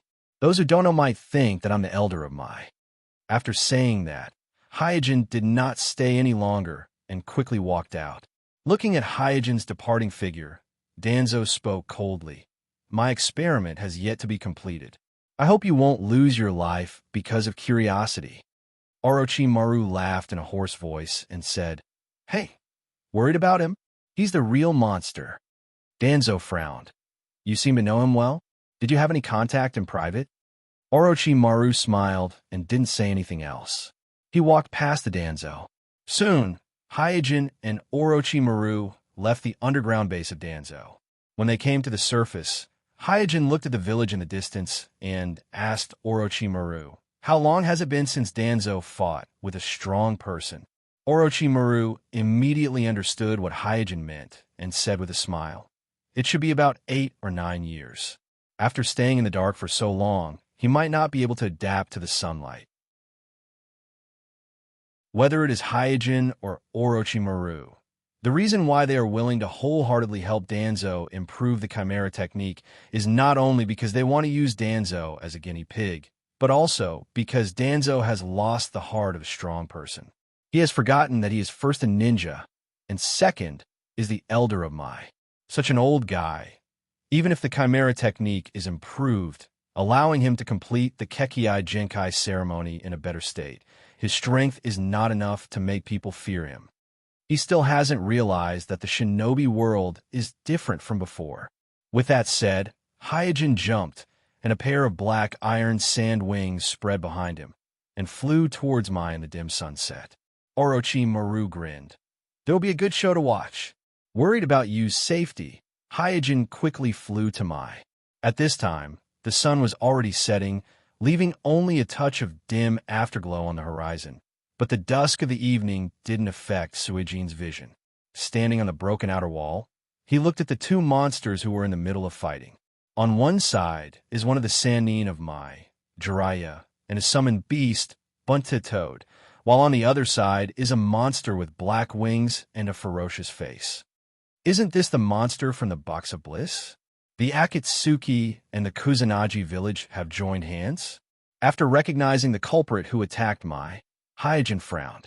Hyojin has some impression of this monster, named Satoshi.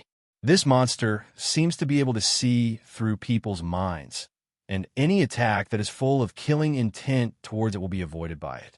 Hyojin observed for a moment and found that no matter what kind of attack Jiraiya and Buntitoad launched, they really could not hurt it at all. Then, Hyojin noticed the big iron box on the ground with the 4 sides carved with strange faces, and said, That should be the Box of Bliss. In his field of vision, the Box of Bliss was emitting a strong, evil chakra. This evil chakra was constantly emitting a soul-shaking resonance, as if it was attracting the desires of the people around it. Many of the villagers who did not manage to evacuate in time gradually lost their nature under the influence of this evil chakra. Like puppets being controlled, they slowly lined up and walked towards the Box of Bliss. Boom! Suddenly, Buntitoad's hind leg was grabbed by Satoshi's sharp claws, and it was flung out, crashing heavily onto the ground and flipping over the whole street. At this time, Satoshi, who was flying in the air, condensed a ball of chakra light similar to the truth-seeking ball between its pair of sharp claws, and then shot it towards Buntitoad, who had fallen to the ground. Boom! Another loud sound, and Buntitoad, who was hit by the ball of chakra, let out a muffled groan, and green smoke billowed from his back. Hyojin did not mind helping the village, but the prerequisite was that the safety of Bell, Ziwin, and Ningxi's relatives or disciples was guaranteed, so he did not immediately intervene in the battle in front of him.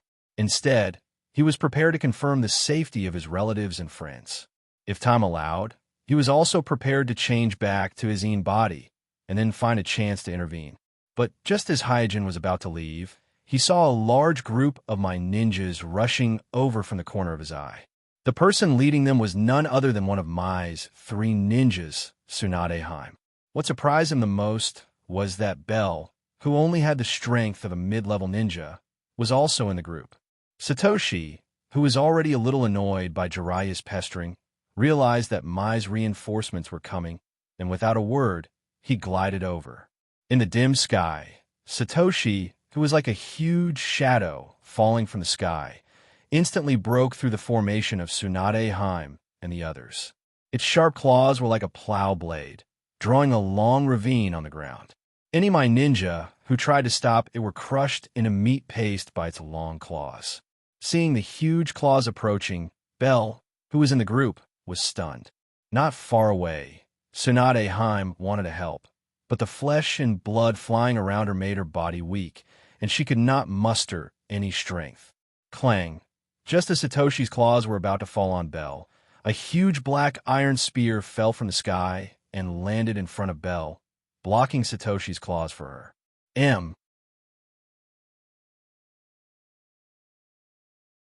Chapter 468.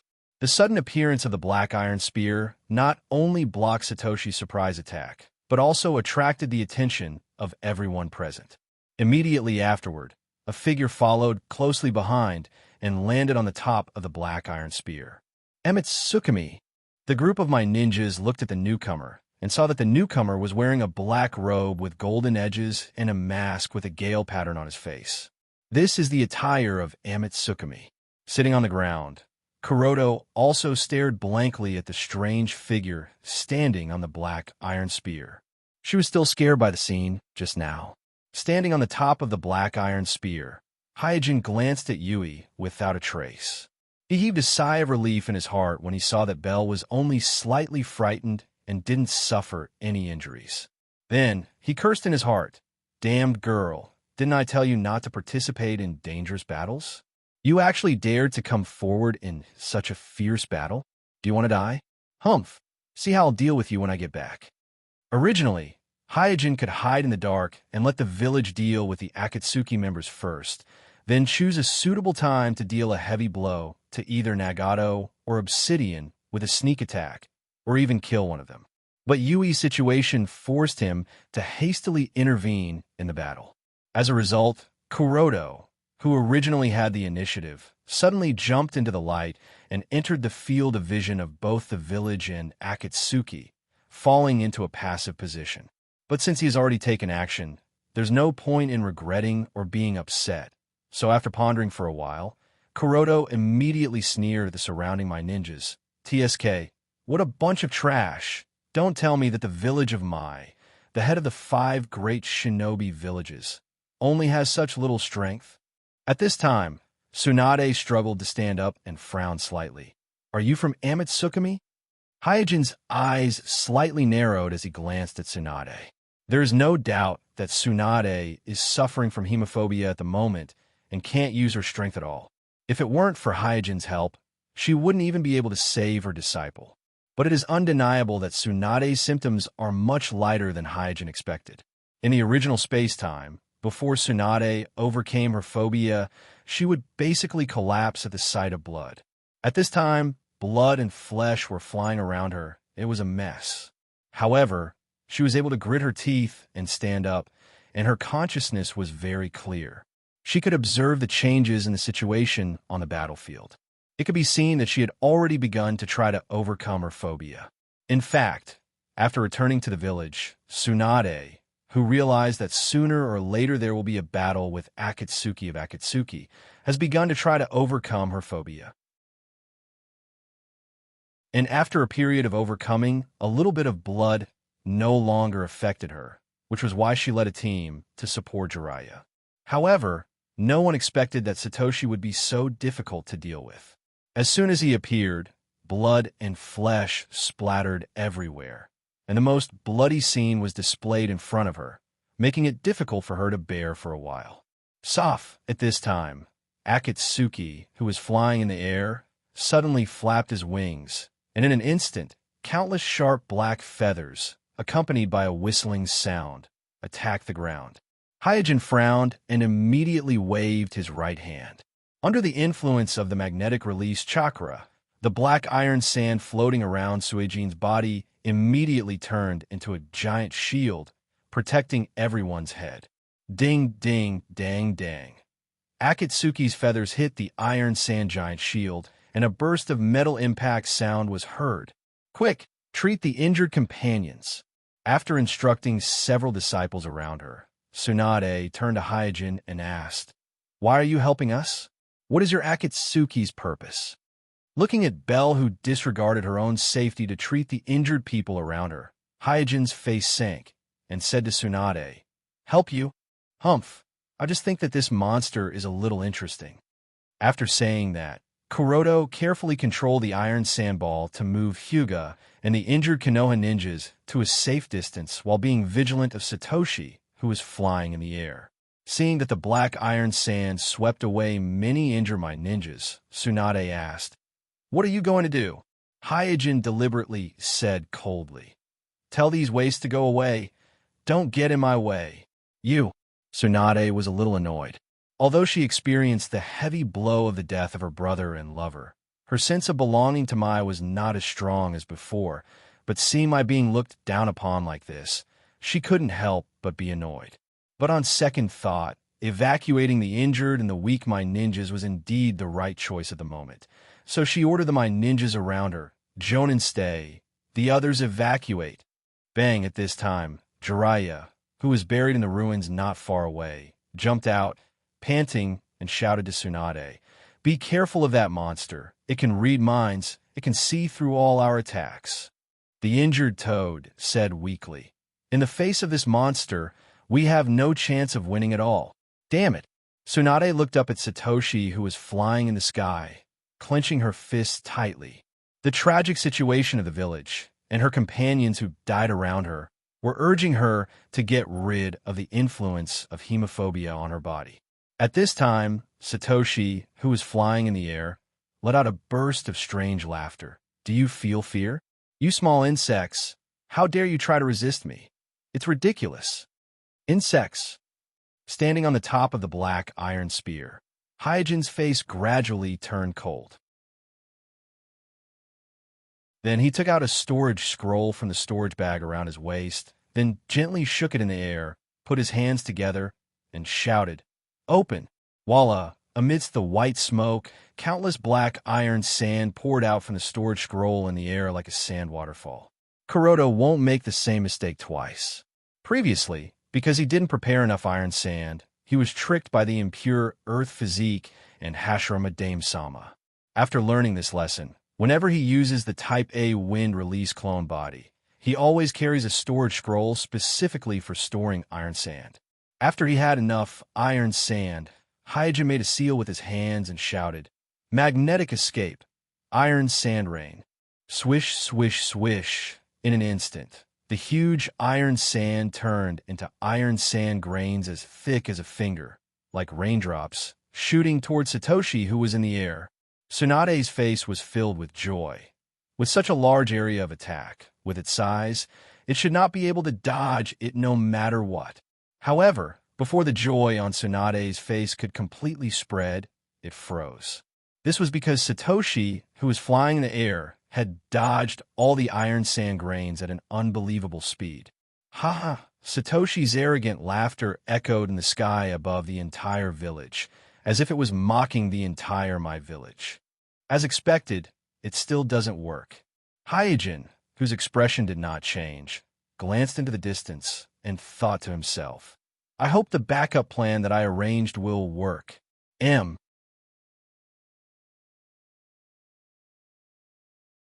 Chapter 469.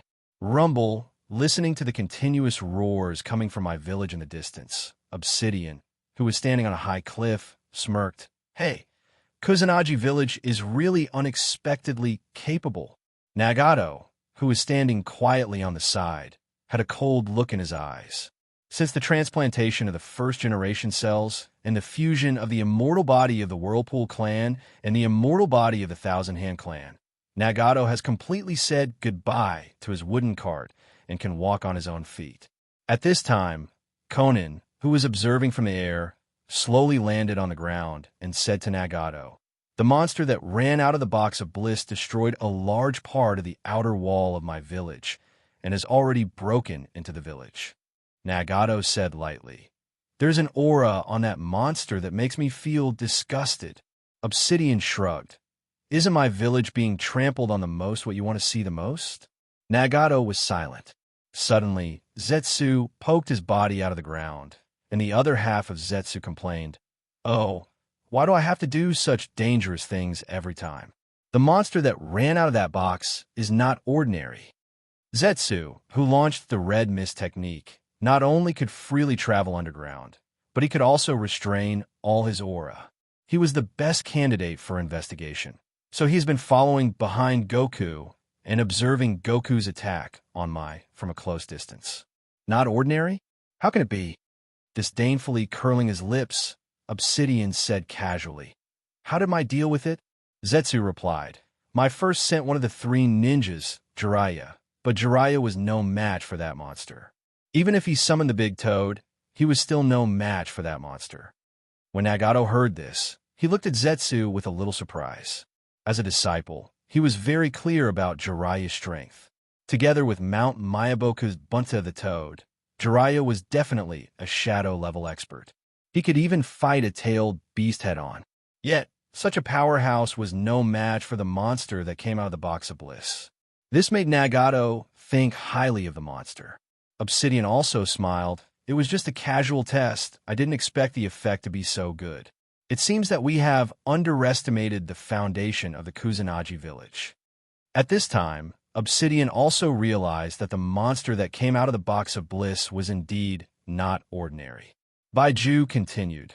Then Tsunade, one of Mai Sanin, also joined the battle, but she looked a little strange. It seemed that she was injured or something else. In short, she was not in a good state and was of little help to the battle. Then Amitsukami took action. As soon as they heard the words Amitsukami, whether it was the indifferent Nagato or the playful Obsidian, the expressions on their faces became solemn. Nagato said, "Amitsukami really colluded with Mai."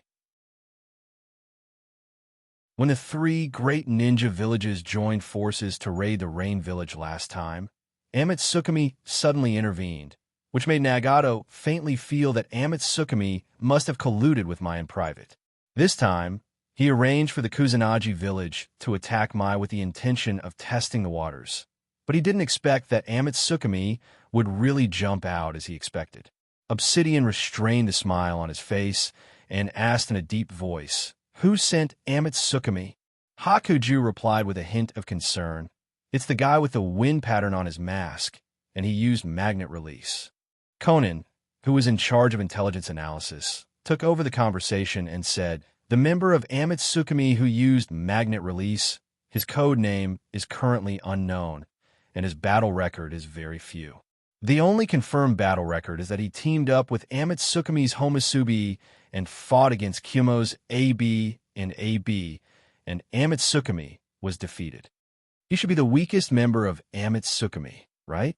After a pause, Obsidian suppressed his impulse and said, "Letting such a guy show up is likely to be a bait deliberately released by Amitsukami. We shouldn't act rashly." Nagato nodded cautiously. Seeing Nagato nod, Conan turned to Zetsu and said, "Pay close attention to the battlefield.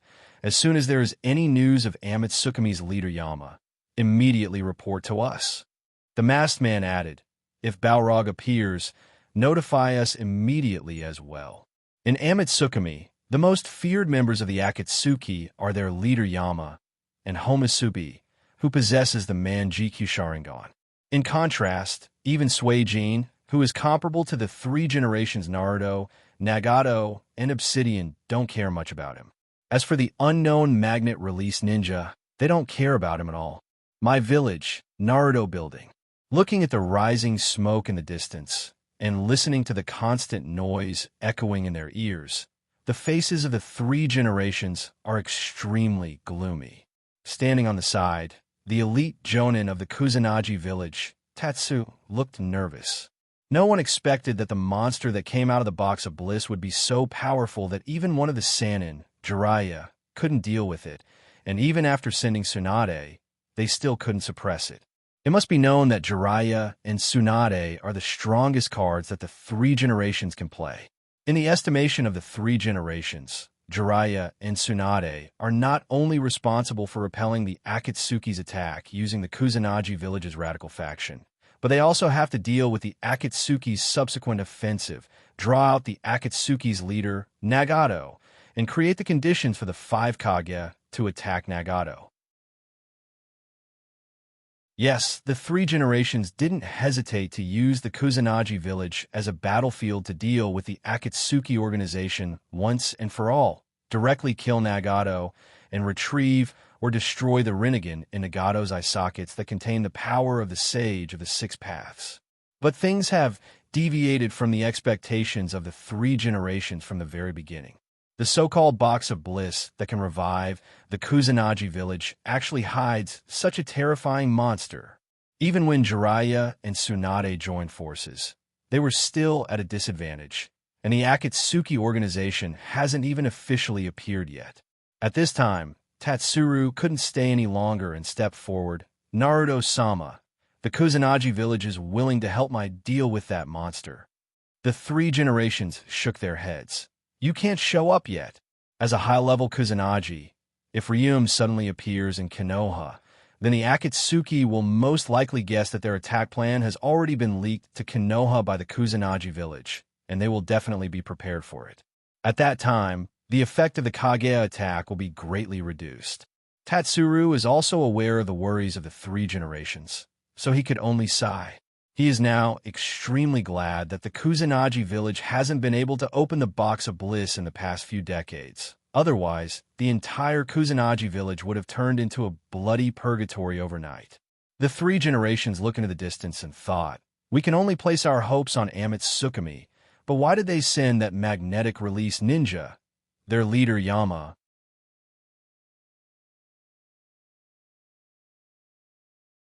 Chapter 470. On the battlefield. In order to prevent the monster Goku from advancing further into the village, Hyojin also used the magnetic release to fly into the air and started a fierce chase with Goku in the air. In terms of size, Hyojin was naturally far inferior to the monster Goku. However, because of the magnetic release, the black iron sand flying in the sky could be seen as an extension of Hyojin's body. So in terms of momentum, he was a notch above Goku. Swish, swish, one in front and one behind, one chasing and one fleeing, 2 black shadows constantly entangled in the dark sky. At this time, the sun had completely set, and the night sky was faintly dotted with stars. The sky above the village was filled with Goku's strange laughter and the whistling sound of the black iron sand flying. Because Hyojin, who could fight in the air, had delayed Goku, most of the villagers had successfully entered the shelter, but the casualties could not be completely avoided, and the screams and wails on the street were still incessant. At this time, Hyojin, who was in the air, crossed his hands and suddenly pulled. Under the urging of his magnetic release chakra, countless black iron sand turned into dozens of black clouds, sweeping towards Goku from different directions. The dozens of black clouds formed by the iron sand intertwined in the air, as if weaved into a boundless giant net, covering the sky and earth as it looked towards Goku. Ha ha ha! While laughing wildly, Goku's figure flashed, and with almost ghostly movements, he avoided all the iron sand clouds that were attacking him. He was slippery like a loach in the mud. However, in order to avoid the iron sand clouds that covered the sky and earth, he had to reduce his flying altitude, flying close to the ground and skimming over a wide, long street. Now, suddenly, Tsunade shouted and jumped down from a tall building on the street. She fiercely punched Satoshi, who was galloping past. Goku, who should have been hit by the punch, brushed past Tsunade at an almost impossible angle, still laughing wildly as he flew to the end of the street. At this time, a huge figure flashed from the end of the street. It is Jiraiya's psychic ninja beast Buntoad. Seeing Goku pouncing over, Bunta the Toad used a frog jump to meet him. The long saber in his hand shone under the illumination of the surrounding flames, emitting bursts of cold light. Swish Toad Bunta's long sword slashed out with a sharp whistle. This long-planned strike was as fast as lightning. Many of my ninjas around didn't even see it clearly before this sharp strike slashed out with the force of thunder. Even so, Wu dodged the attack without any mishap, just like before. At this time, when Tai, who was passing by, suddenly opened his mouth without any warning. His slender tongue suddenly stuck out, and in the dim light, it turned into a shadow and attacked Wu. It's useless, ha ha ha. Wu seemed to have expected this. His body suddenly rose, and once again avoided Toad Bunta's tongue. But when Tai didn't immediately retract his tongue, instead, he stretched out his tongue to the limit, revealing Jiraiya, who had entered the Sage mode, and Fukasaku and Shima on Jiraiya's shoulder. Super Jiruken. With the inertia of Toad Bunta's tongue, Jiraiya jumped, and the Rasengan in his hand quickly became bigger, like a comet in the night sky. It shot towards Goku. Goku's wings flapped, and his whole body flew into the sky, narrowly avoiding Jiraiya's Jiraiya. Still not enough. Not far away. Hyojin saw this scene and frowned slightly. Tsunade and Jiraiya cooperated in this set of 4 consecutive attacks, and each of them was a killing move, especially the last Jiraiya hidden on the tip of Toad Bunta's tongue. However, such a sharp combination of attacks still couldn't hurt Wu in the slightest. Looking at Goku, who was laughing unscrupulously in the air, Hyojin secretly said, "If I can't hit it, no matter how powerful the move is, it won't have any effect." To deal with Goku, the heart can't be filled with extreme emotions such as fear, anxiety, and other extreme emotions, and also can't have the slightest malice. Otherwise, all of them will be sensed by Goku first.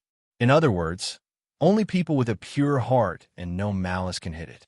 Of course, Kuroto isn't afraid of Satoshi, but he can't do it without malice in his attacks, or to be more precise, no normal person can do this. Looking at Goku wreaking havoc over the village, shooting a rain of feathers from time to time, causing a large number of killings, Tsunade and Jiraiya couldn't help but feel angry. Hyojin's mentality is relatively calm, because he is very clear about Goku's strength. In the original story, almost all of Konoha's elites were sent out. Yondaime Hokage Tsunade personally led the team. The elite Jonin Kakashi, Guy, and Yamato were all present, plus the 12 roaches of Konoha that have already grown up, and the Cloud Yatsubi's Jinchuriki Chiguru is at its peak. Such a lineup is more than enough to capture a great shinobi village, but they still couldn't do anything to the monster Satoshi. If it wasn't for Naruto discovering Goku's weakness and encouraging his father Wu Wei to use the secret technique Grand Fire Heavenly Prison to imprison Goku, the final result would be hard to say. Even so, after the battle, Naruto was seriously injured and died. If it wasn't for Dragon Tongue using his own blood limit forbidden technique Dragon Life Reincarnation, which gave his life to Naruto, the Sage of the Six Paths might have personally come to save him. At this time, Goku slowly landed on the box of bliss and changed his tone. You can't imagine the world inside. In the endless darkness, my will was crushed little by little, and my feelings were arbitrarily controlled. It wasn't until I killed my father with my own hands that I was freed. Nothing can bind me anymore. It's so comfortable. Flying in the air, Hyojin's eyes narrowed, and he secretly said, "My guess is right. It has a weakness." On the cliff where the box of bliss was opened in the Kusanagi village, Caw-caw, accompanied by a few crow caws, a black crow with shiny feathers landed on Wu Wei's body, who was lying in a pool of blood. Not long after, black iron sand swept over like a dense swarm of bees and landed on the cliff, gradually transforming into the appearance of Hyojin's type, a wind-release clone. I've been looking for it for so long, so it's here. This iron sand doppelganger was the backup plan that Kuroto had prepared beforehand. After discovering that the monster that attacked the village was Satoshi, Kuroto separated an iron sand doppelganger to look for Wu Wei, who was the one who opened the box of bliss. The reason why he firmly believed that it was Wu Wei who opened the box of bliss was mainly because there weren't many elite Jonin in the Kusanagi village, and there were only a few candidates among the radicals who could open the box of bliss. In addition, 3 generations had learned about the Akatsuki organization's plan to attack Mayan advance, so there must be a traitor among the radicals in the Kusanagi village. The only one who was qualified to open the box of bliss and had a reason to betray the radicals in the Kusanagi village was Wu Wei, who deeply regretted sacrificing his son. M.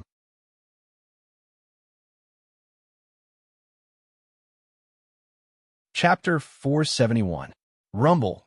The roar passed through the thick layer of soil and reached the shelter that was more than 10 meters deep underground. Amidst the waves of tremors, the rows of lights in the shelter flickered, causing people's minds to be in a mess. Some fine dust also fell from the gaps at the top, causing the children who breathed it into their nostrils to sneeze. At this time, another group of people entered the shelter. The leader is an old man of the Hyuga clan. From his clean forehead, it can be seen that he is a member of the noble Hyuga clan, and behind him are the old, weak, women, and children of the Hyuga clan who need to take refuge. Among them, the only one who was in the prime of his life was disabled in a wheelchair, but his expression was calm, completely without the fear and uneasiness on the faces of others. Because it was a large shelter within the scope of the village, the shelter was very crowded, and the Hyuga clan had to disperse and find a place to stay. Seeing this, Azui, who entered the shelter first, quickly gave up her position and said to Hinata, "Miss, come here quickly. There is an empty seat here." Because of Hyojin, Ziyuan was very close to the Hyuga clan. She, who had nothing to do, would run to the clan's land every 2 or 3 days. Her relationship with Hinata was very good, so, as Ziyuan's attendant, Azui was very respectful to Hinata. Hinata hurriedly waved his hand. No need, I can just squat on the side." "You are the miss of the clan. How can I let you squat on the side?" Saying that, Azui urged Hinata to sit in her seat. After sitting down, Hinata looked at Ziyuan, who was hugging her knees and curling up into a ball, still shivering, and suddenly wondered, "What's wrong with you? Are you sick?" Without waiting for Ziyuan to answer, Naruto, who happened to be sheltering on the opposite side, shouted, "Do you even need to ask? She's obviously scared." Ziyuan raised her head that was buried in her knees, wanting to tell her good friend Hinata about the horrible scene she saw in the death prophecy, but thinking of Hyojin's previous instructions, she could only hold it back. Sasuke, who was squeezed with Naruto, snorted softly, "She's so scared in the shelter, so useless." "Pa." As soon as Sasuke's voice fell, Sasuke's mother, who was sitting next to Sasuke, knocked his head, impolite. Seeing Sasuke being defeated, Naruto immediately covered his mouth and snickered. Sasuke whispered to himself, "Humph, those bad guys are too cunning. They even sneak attacked the village while Brother and Brother Jishue were out training. If Brother and Brother Jishue were in the village, inside the underground base of the original route." In a luxurious hall, 5 people were sitting around a round conference table. They were Cloud Village's 4 generations Laying, Sand Crypsis' 4 generations of Kazekage, Mist Village's 4 generations Mizukage, Rock Village's 3 generations Suchikage, and Mai's advisory elder, Mito Hamura. Each of the Kage's guards stood behind their respective Kage. Including the 4 Kages and the guards, there were a lot of people in this hall, but at the moment, it was extremely quiet. No one spoke, only the faint rumbling sound coming from outside. Sandaime-sama is very shrewd. After inviting the 4 Kage to Konoha, he told the whole story truthfully. Although they realized that they were being used, no matter which Kage, they had to admit that this was a good opportunity to deal with the Akatsuki leader. So after a short discussion, the 4 Kages agreed to 3 generations' request to attack the Akatsuki leader Nagato at the critical moment and get rid of the Akatsuki once and for all. After a long time, the rumbling sound outside still showed no signs of subsiding. For generations, Mizukage Yagura couldn't help but say, "Haven't you found a way to restrain that monster yet?" Third Suchikage Inoki joked in a tone of an elder. Young people really can't keep their cool. For Inoki, it's not his village that was being ravaged, so he wasn't worried at all. In his opinion, it's best to take advantage of this opportunity to consume more of Mai's energy.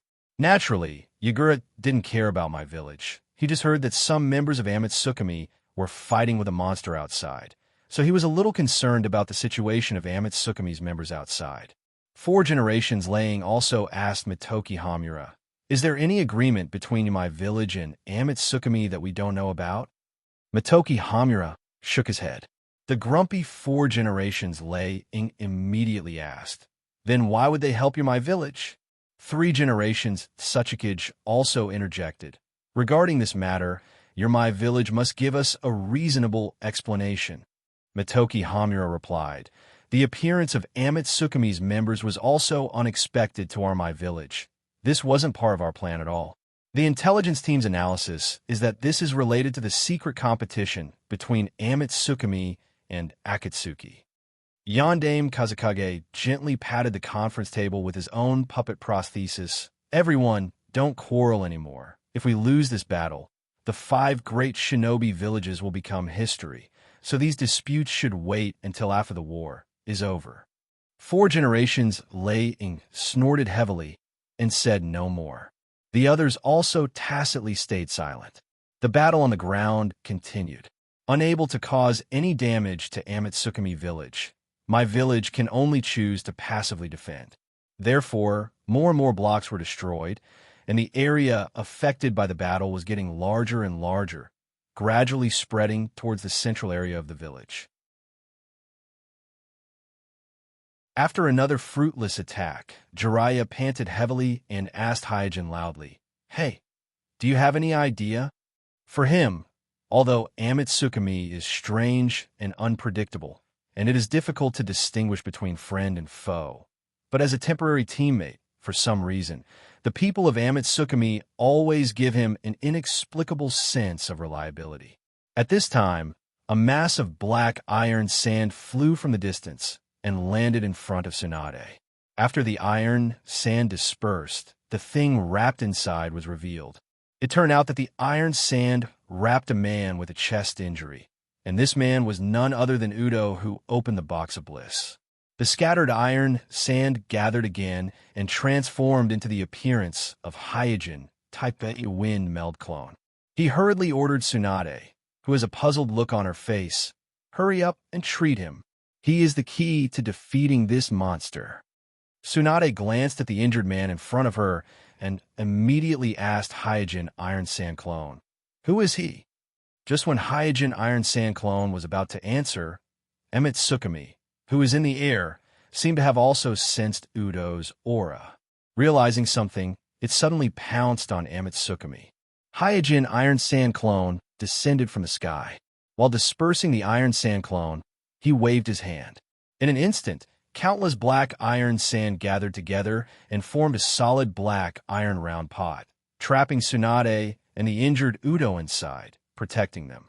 Then, Hyojin spread the black iron wings on his back and stood in front of the round pot like an angel of the night. He coldly said to Amatsukumi, Your opponent is me.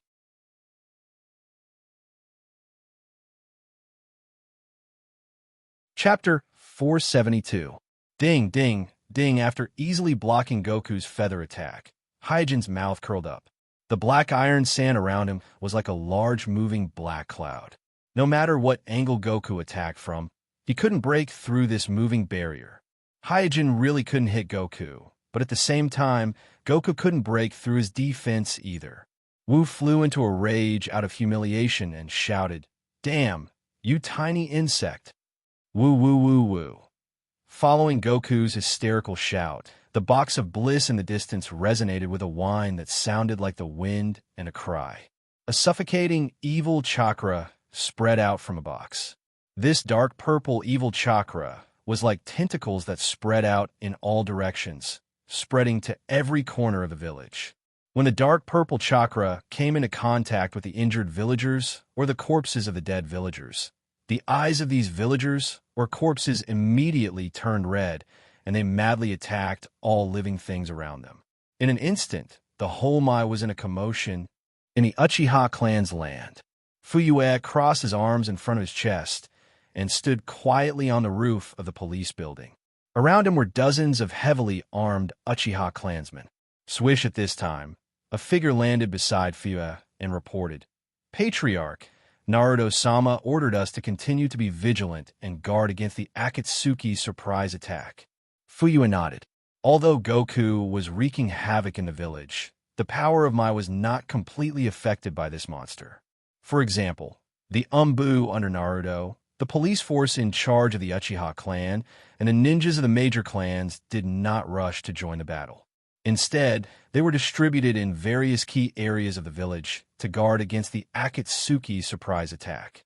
Looking at Goku flying in the distance, Fuyue thought, the Akatsuki's attack is already so difficult to deal with. I don't know what will happen next. All of a sudden, a commotion broke out. A large group of villagers, whose eyes were glowing with red light, crazily rushed towards Uchiha's territory. Fugaka stared at the crazed villagers with his scarlet Sharingan and ordered coldly, "Second team, attack."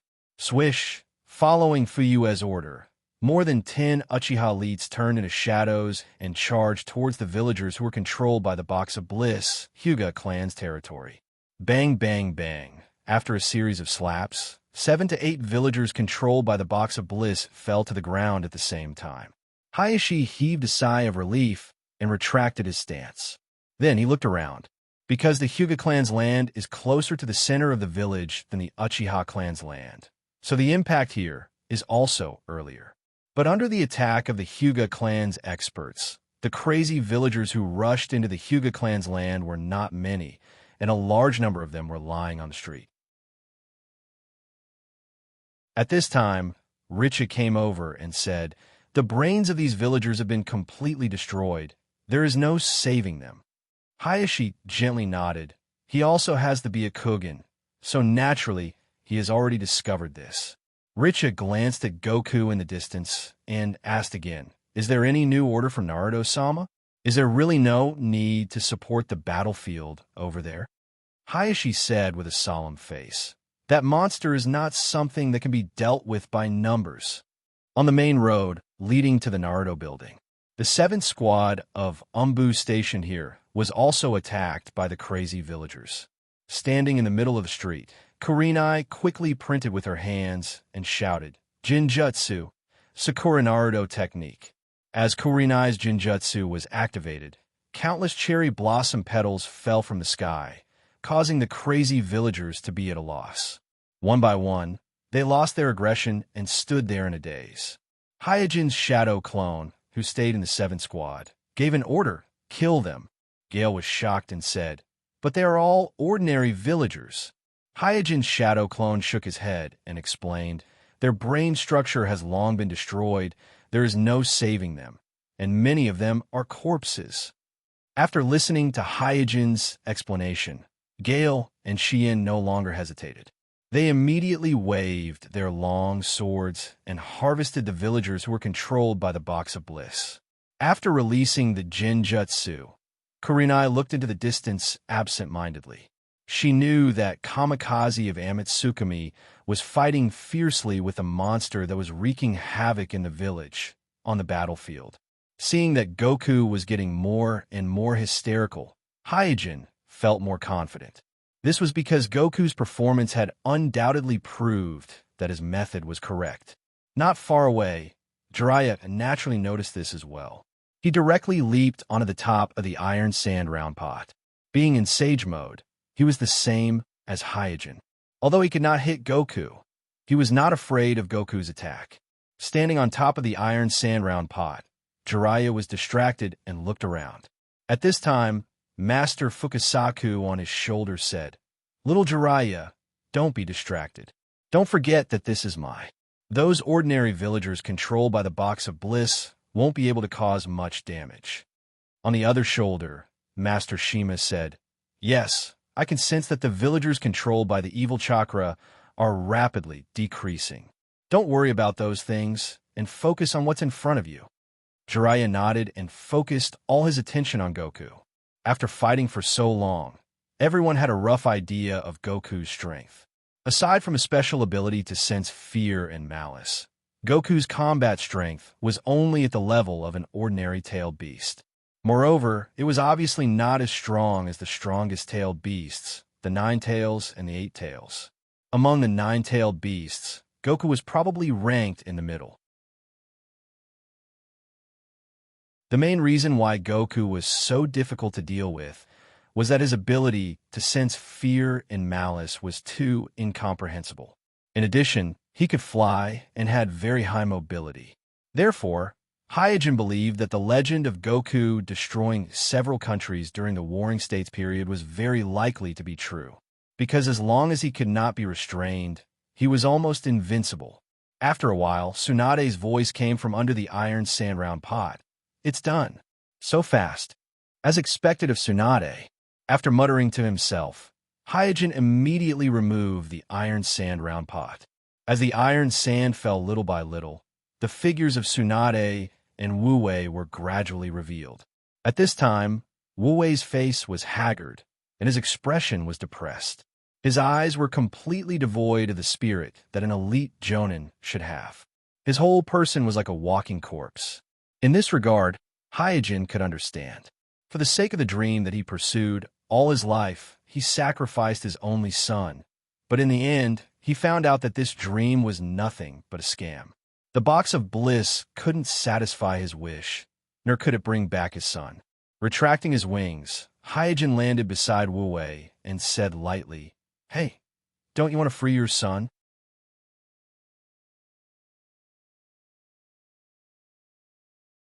Chapter 473. After hearing the word son, Wu Wei regained some consciousness and looked at Hyojin. Hyojin pointed at Wu, who was flying through the air, and sighed. "I guess you don't want your son to always look like this, right? It's disgusting to look at him." Wu Wei denied excitedly. "No, he's not Wu Go." Hyojin controlled the iron sand to block the feathers that Wu was crazily shooting at him. He said calmly, "Why do you have to lie to yourself? You know he's your son." Hyojin's calm tone made Wu Wei powerless to argue. In the end, he lowered his head. "Yes, his hatred for me is so clear," Hyojin continued. "The world inside the box of bliss is no different from hell. Your son has suffered endless torture and attacks inside. Although he has changed, he is still your son. Only you can free him from the control of the box of bliss. This is your last chance to make it up to him." Hyojin lied calmly. Once one enters the box of bliss, no one can escape the control of the box of bliss. If Kuroto remembers correctly, even if he defeated Satoshi, as the host of Satoshi, Satoshi would only return to the box of bliss. However, Hyojin had to lie to Wu Wei. He had to arouse Wu Wei's fighting spirit. Just as Hyojin expected, Wu Wei looked at the ferocious monster in the air and quickly made up his mind. He forced himself to stand up. At this time, Wu Wei's injuries were much lighter than in the original space-time. First, this was because of Tsunade's treatment. Second, it was because Wu Wei was only 8 or 9 years old. He was much shorter than Wu Wei would have been 10 years later in the original space-time. Because of his height, the strike that pierced through Wu Wei's chest was slightly lower than in the original space-time, so it didn't completely pierce Wu Wei's heart. Seeing Wu Wei stand up, Wu, who was flying in the air, roared, Why are you not dead?" Hearing Wu's angry roar in the air, Jiraiya and Tsunade looked at each other. The monster can't sense the injured man. This thought instantly surged into their minds. Wu's anger and shock showed that he couldn't sense Wu Wei.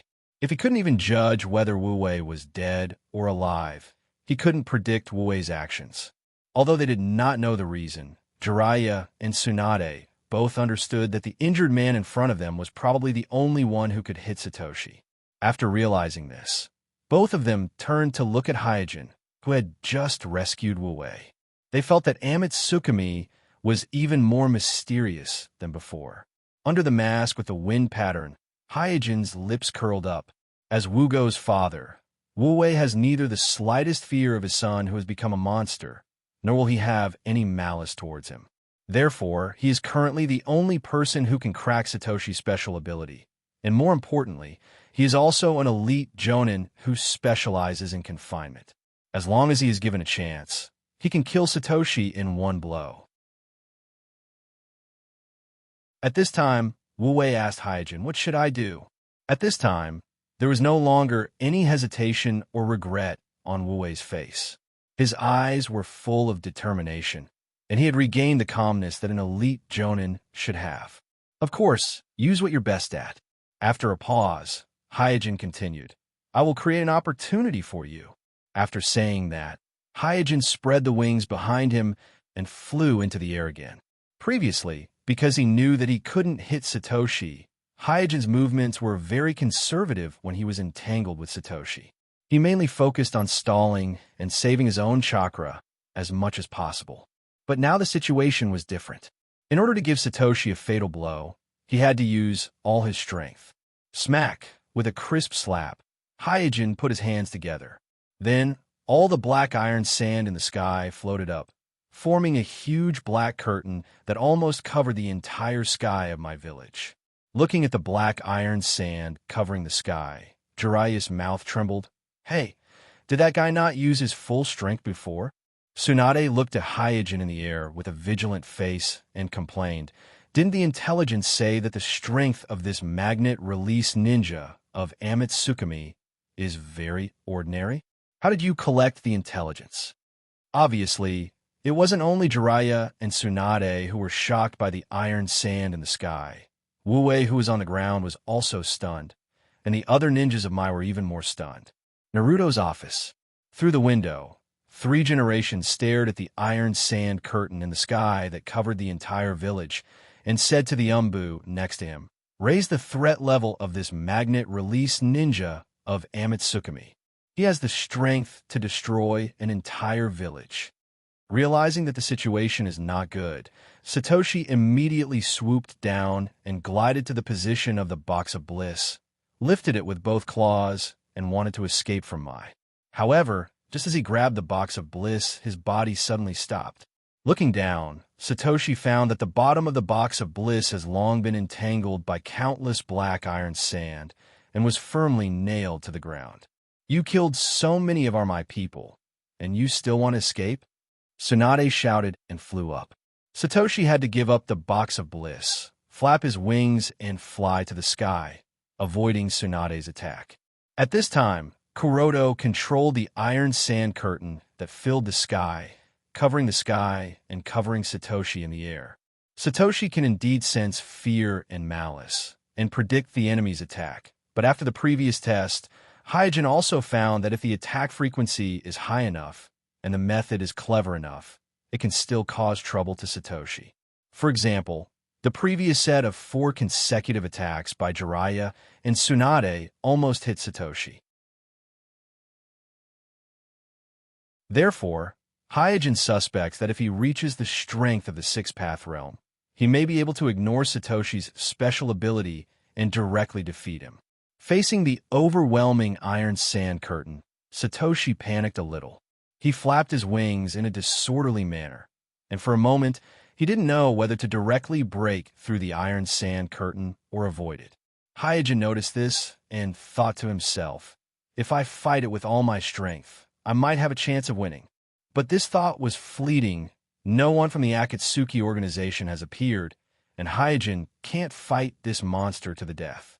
Just as Wu was hesitating, a figure suddenly leaped high into the air. In terms of speed, this figure is far inferior to Tsunade, who attacked Satoshi before, but Satoshi's attention was completely focused on the iron sand curtain, and he didn't notice this attack at all. Fire release, Grand Fire Prison. With an indomitable momentum, Wu Wei, who had leaped high into the air, used all his strength to cast the strongest secret technique in his life.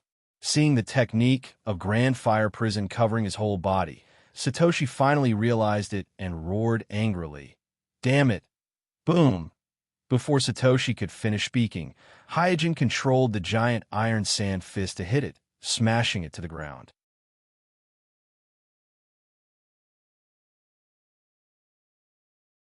Chapter 474.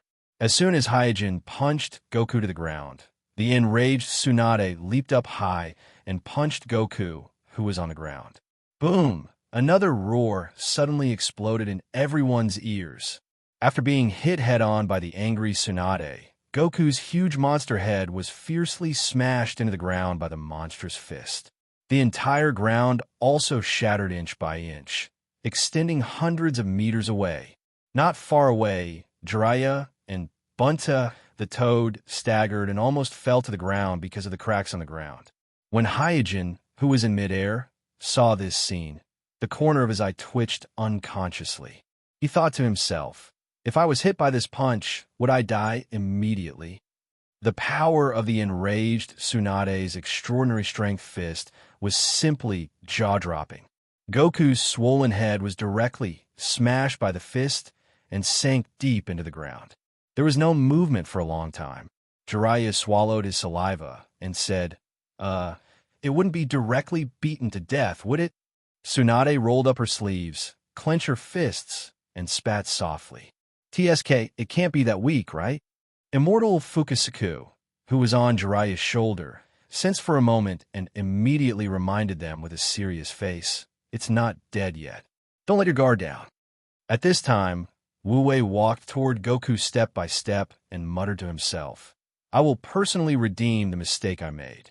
Wu Go, I will accompany you on the road to hell. Soon, he stopped in front of Goku's huge and ugly body. He reached out his hand and gently touched Goku's hideous claws. Swoosh, at the moment of contact, Wu Wei retracted his hand as if he had been electrocuted. The moment he touched Goku's body, countless dark and evil emotions surged into his body, causing him to feel as if he had fallen into an endless hell. So you have been enduring this kind of torture. It's my fault. It's my fault. With just a slight touch, Wu Wei felt unbearable. He finally experienced the pain that Wu Go had suffered in the box of bliss. 2 lines of clear tears rolled down his face. I'll set you free. With that, Wu Wei slowly raised his arms and began to form a seal. Seal! Wu Wei, who had completed the handprint, gave a low cry with tears in his eyes.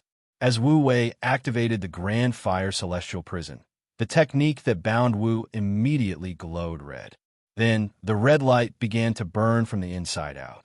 In the blink of an eye, Wu's huge body was completely swallowed up by the soaring flames. The fire soared into the sky, and under the deep night sky, the entire village was illuminated red. Wu's cries echoed throughout the village. He kept rolling and struggling on the ground, but he couldn't get rid of the Grand Fire Heavenly Prison. The Grand Fire Celestial Prison seemed to be tailor-made for it, as it smashed the arrogant and insufferably arrogant beast into hell. On a high cliff far away from my village, a group of ninjas wearing red cloud clothes, standing or squatting, lined up in a row, looking at Konoha village in the distance where the fire was soaring into the sky. These people were the members of the Akatsuki organization, and the leader was Hiriko, who was wrapped in bandages. His hands were hanging naturally, and he stood quietly on the edge of the cliff with a calm expression, as if he was just a traveler enjoying the night scenery. Next to Hiriko was Sasori, who was hiding in the Filiu tiger, and Kakazu, who had his arms crossed in front of his chest. Farther away was Shinichi Uchiha, who was squatting on the ground with a lazy look on his face. Pipa Juzo, Dried Persimmon, Ghost Mermaid, Lotus, and Sasori, who were part of the Mist Squad, stood further away. Listening to Wu's cries coming from afar, Hiriko said with regret, Is this the limit? Sasori said in a cold tone. That monster is much stronger than I expected. We should have cooperated with it and attacked together. Hiriko smiled. It's okay. It's just an appetizer. It won't affect our plan. No matter how they resist, Mai will die tonight. Shinichi curled his lips in disdain. At this time, Conan descended from the sky and landed on the cliff. Hiriko asked, Can we move now? Conan gently nodded. Recycle the box of bliss. It may be useful in the future. Also, it's best to capture that member of Amatsukami alive. Nagato wants to interrogate him personally. Hiriko nodded. No problem. Conan looked at Hiriko and said in a serious tone, Be careful of Amatsukami.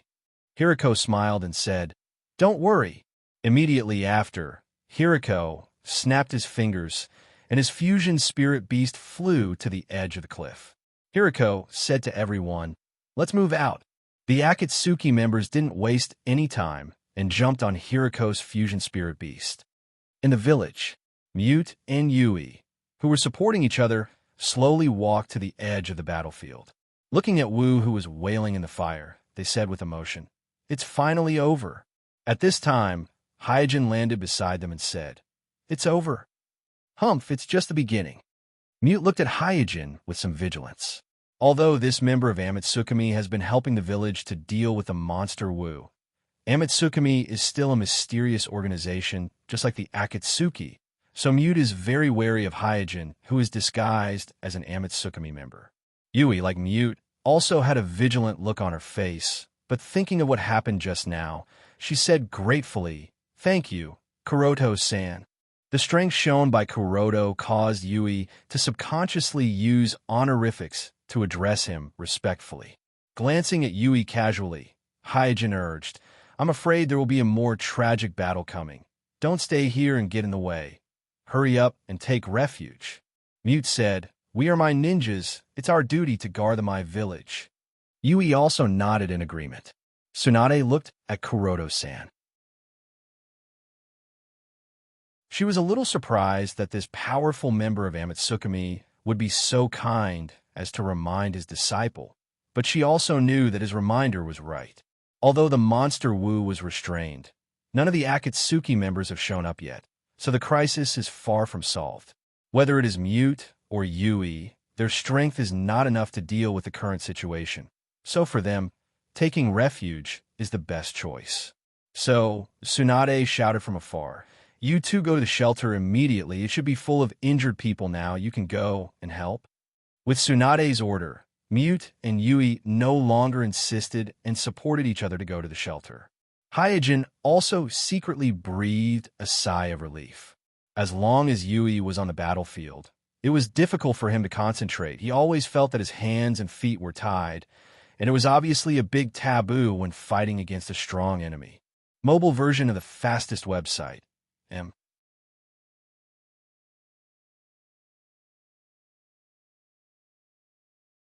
Chapter 475. Looking at Mute and Yui's departing figure, especially Mute's figure, Tsunade's heart was full of self-blame. Although Muin had become her disciple a long time ago and had been by her side, she had been depressed at that time. If she wasn't playing around, she was addicted to gambling, so she didn't have the mood to teach Muin. As a result, although Mute had been by her side for many years, the growth of his strength was very limited. So far, he had barely reached the level of a Tokubetsu Jonin. "I'm the one who delayed her." Tsunade sighed in her heart. While Tsunade was sighing, Hyojin flew into the air and observed the surroundings. Logically speaking, Akatsuki should have made a move at this time, but there was still no sign of Akatsuki's members, which made Hyojin a little uncertain. At the same time, he also found that the village's response was very strange. The monster Satoshi destroyed almost half of the village, but the village only sent 2 strong shinobi, Jiraiya and Tsunade. As for Sandame-sama, the advisory elders of the village, and the patriarchs of the major clans, none of them showed up. Why are they so calm? As soon as he finished cursing, Hyojin frowned as he realized something. Previously, he had been thinking of ways to deal with Wu, so he didn't have extra energy to analyze the situation. Now that he had some free time, he realized that the reason why Akatsuki and the village were so calm was probably because of him. Thinking of this, Hyojin suddenly didn't know whether to laugh or cry. Did they think that the entire Amatsuki was hiding behind me, so they had no choice but to not make a move? But he knew that Hyojin didn't have any backup, and the members of Amatsuki didn't exist at all. At this time, Wu's wailing stopped, and the fire on his body also extinguished bit by bit. His body also gradually shrank, and he turned back into an 8 or 9 years old boy. "Wu-go!" Wu-wei quickly walked over.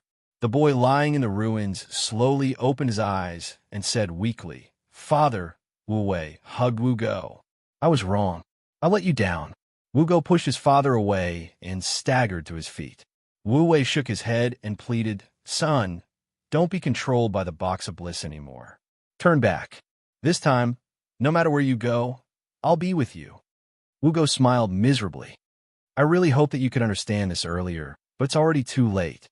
I can no longer get rid of it. So, as a punishment, please live alone." After Wu-go finished speaking, he forcefully extracted chakra, intentionally activating the Grand Fire Heavenly Prison that was imprisoning him. Those imprisoned in the Grand Fire Celestial Prison would not be able to refine chakra. If they tried to refine it, they would activate the Grand Fire Celestial Prison and be devoured by the flames. Thus, Wu Go turned into a flaming man in an instant. No, Wu Wei shouted and was about to pounce forward. However, Wu Go, who had been completely devoured by the flames, turned into a ball of flame and flew back to the box of bliss. Just as Wu Go had said, those who were controlled by the box of bliss could not get rid of it. Even if they were burned to ashes, their spirit bodies would return to the box of bliss and become nutrients for it. When Wu Go returned to the box of bliss, the entrance on the ghostly face of the box of bliss gradually closed. The cries and wails that came from the box of bliss also stopped. Whoosh! The night breeze blew, and the surroundings regained its tranquility. Wu Wei, who had chased after the box of bliss, stared blankly at the box. There was no longer any spirit in his eyes, as though his soul had left with Wu Go. Right at this moment, an inconceivably fast figure suddenly flashed in front of Wu Wei and pierced his chest with a single strike. In midair, Hyejin's eyes turned cold as he said, "You finally showed yourself." On the ground, Tsunade and Jiraiya were surprised. The other party's appearance was too sudden, completely evading their perception. At this time, the figure that suddenly appeared threw Wu Go's body aside, revealing his face. This person was none other than Tsunade and Jiraiya's peer, Hiriko. Looking at Wu Go's body on the ground, Hiriko curled his lips and said, "What a waste." "Hiriko!" Tsunade's face sank as she shouted, "Why? Why did you join the Akatsuki? Did you forget that you're also a my ninja?" Jiraiya also echoed, "It's not too late to stop now. We will help you plead with the old man. Don't make the same mistake again. I don't have the slightest nostalgia for this village that doesn't value me." After a pause, Hiriko looked back at the closed box of bliss and pressed his hands on it. As Hiriko's hands pressed on the box of bliss, the iron sand wrapped around the bottom of the box suddenly fell to the ground. At this time, Hiriko suddenly threw the box of bliss into the air, followed by him jumping into the air. Swish accompanied by the sound of breaking wind, Hiriko's fusion spirit beast glided through the air and caught the box of bliss and Hiriko. "Wanna run?" Of course, Suijin wouldn't let Hiriko take away the box of bliss so easily. With a wave of his hand, the iron sandball immediately rushed towards Hiriko's summoned beast from all directions. Seeing the iron sand surrounding him, Hiriko, who was standing on the back of the fusion spirit beast, raised his arms and shouted, "Nether release, suction hole." Voila! In an instant, Hiriko's palms were like two wind caves, completely absorbing the magnetic release chakra contained in the black iron sand. After losing the control of the magnetic release chakra, the black iron sand in the air immediately fell to the ground. Hiriko looked at Hyejin with a playful smile and said, "Do you think that a trivial magnetic release can deal with me?" Hyejin's face sank. The restraint of nether release on ninjutsu is too obvious. Unless it is a highly condensed ninjutsu like Naruto's wind release shuriken. Otherwise, ordinary ninjutsu can't do anything to Hiriko's nether release. At this time, Hiriko spread his arms and released the magnetic release chakra that he had just absorbed. While controlling the iron sand to attack Hyejin, he said with a smile, "I'll let you have a taste of the power of magnetic release." On the ground, Jiraiya and Tsunade looked at each other and decided to join the battle to stop Hiriko from taking away the box of bliss. This time, the members of Amatsukami found someone who could restrain Akatsuki, but next time, they might not be so lucky. Therefore, Jiraiya and Tsunade must not allow the box of bliss to fall into the hands of Akatsuki. Boom! Boom! Boom! But at this time, a series of explosions came from all around the village. Obviously, Hiriko was not the only one attacking the village.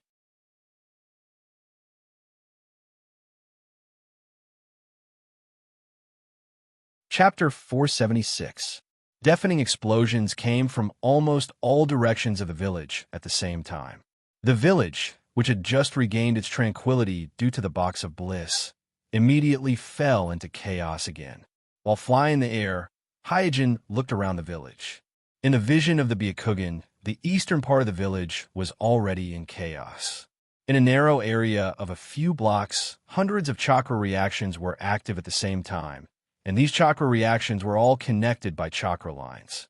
He didn't need a guess to know that it must be the Scorpio of the Red Sand that was performing the performance of 100 machines and wreaking havoc in that area. Compared to the chaos and noise in the east side, the west side was much quieter. But for some reason, a thick fog appeared in the sky above the west side, and the fog was getting thicker and thicker, and the sound of fighting could be heard coming from the fog. There were also battles happening in the land of the Uchiha clan and the Nara clan. Some were blazing, some were exploding, and the movements were not small. Has the Akatsuki launched an all-out attack? Looking around, Hyojin thought to himself, where are the Obsidian and Nagato, and what is their goal? The Akatsuki's attack has already broken out, so Hyojin had to double his vigilance, beware of Nagato and Obsidian's surprise attack. Especially Obsidian, after getting back his left eye, he already has double Kamui, so he can use Kamui to tear space from a distance without physical contact. Not to mention the bone veins periosteum, even the truth-seeking ball can't resist the Kamui's tearing space. So if he is ambushed, Hyojin will be in great danger. Jiraiya and Tsunade also heard the movements around them. Jiraiya said with a solemn expression, "They have launched an all-out attack." Tsunade stared at Hiriko in the sky and said solemnly, "Don't worry about anything else. Just get the box of bliss back first. Don't let the Akatsuki get it." After saying that, Tsunade jumped on a broken wall and shouted to the surviving my ninjas, "Don't let the Akatsuki organization take away the box of bliss." Yes, the surviving my ninjas responded in unison.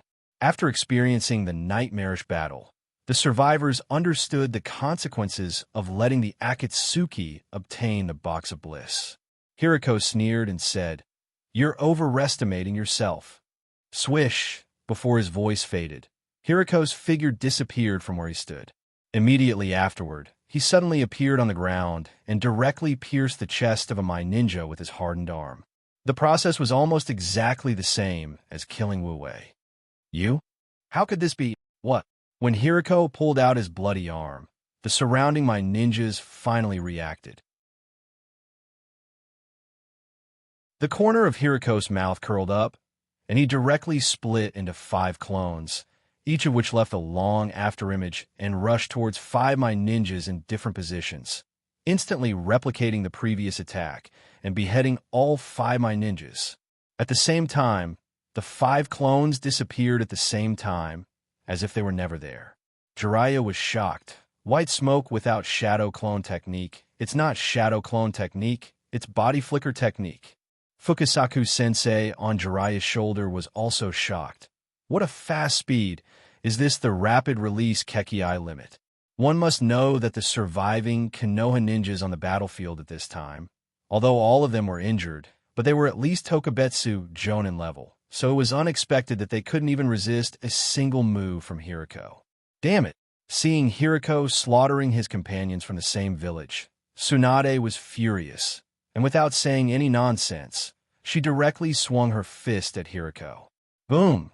But after hitting Hiriko, Tsunade found that what she hit was only an afterimage left by Hiriko, so she punched the ground, and with a loud bang, a large pit several meters deep appeared on the ground. Not waiting for Tsunade to get up, swish, accompanied by the sound of breaking wind, Hiriko appeared behind Tsunade. Before Tsunade had time to turn around, Hiriko stabbed Tsunade's back with one hand, piercing through Tsunade's body and out of Tsunade's chest. Puff! Tsunade suddenly spat out a mouthful of blood. Hiriko grinned and said, "Tsunade, do you feel it? This is the gap between us." "Tsunade!" In the distance, Jiraiya exclaimed and rushed over. Glancing at Jiraiya, Hiriko smiled and said, "Are you in such a hurry to die?" Just as Hiriko was about to pull back his arm that pierced Tsunade's back to teach Jiraiya a lesson, he suddenly frowned as he found that he couldn't pull his arm out. At this time, Tsunade was coughing up blood while tightly grabbing Hiriko's hand that pierced his chest, turned around, and slammed her elbow into Hiriko's head. Pa! Amidst the crisp sound, Tsunade's powerful elbow strike was easily blocked by Hiriko's other arm that was strengthened by steel release.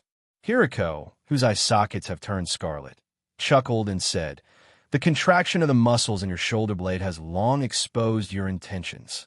With that said, Hiriko kicked Tsunade's back, kicking Tsunade away while pulling out his arm that pierced Tsunade's back. At this time, Jiraiya rushed over and fought with Hiriko.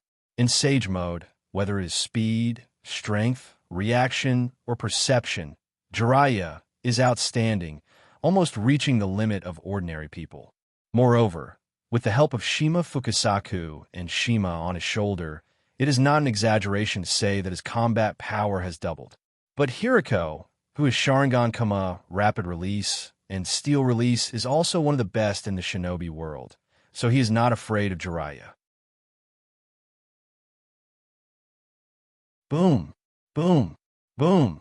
The two of them are like two monsters, constantly fighting on the ground, dragging countless afterimages behind them, and each move and style can cause shockwaves and loud noises. A moment later, Jiraiya was sent flying by Hiriko's kick. Boom! Amidst a series of loud noises, Jiraiya, who was kicked away, knocked down several buildings in a row before he could stop his body, causing smoke and dust to fill the sky. Hiriko twisted his neck and said, "Is this all the Sage mode can do?" Jiraiya coughed up blood as he crawled out of the ruins. If he was in his peak state, it would be impossible for him to be defeated by Hiriko so quickly. But in the previous battle with Satoshi, not only did he consume a lot of chakra, but he also suffered a lot of injuries, so his condition is very poor. Looking at the injured Tsunade and Jiraiya on the ground, Hiriko laughed heartily and said, "If 3 generations were here, I really want to see what kind of expression he would have now." Clang. As soon as Hiriko's voice fell, the box of bliss, which was supposed to be on the back of the fusion spirit beast, fell from the sky and fell. Then, Hyojin's figure slowly landed and stood on top of the box of bliss. Mobile version of the fastest updated website.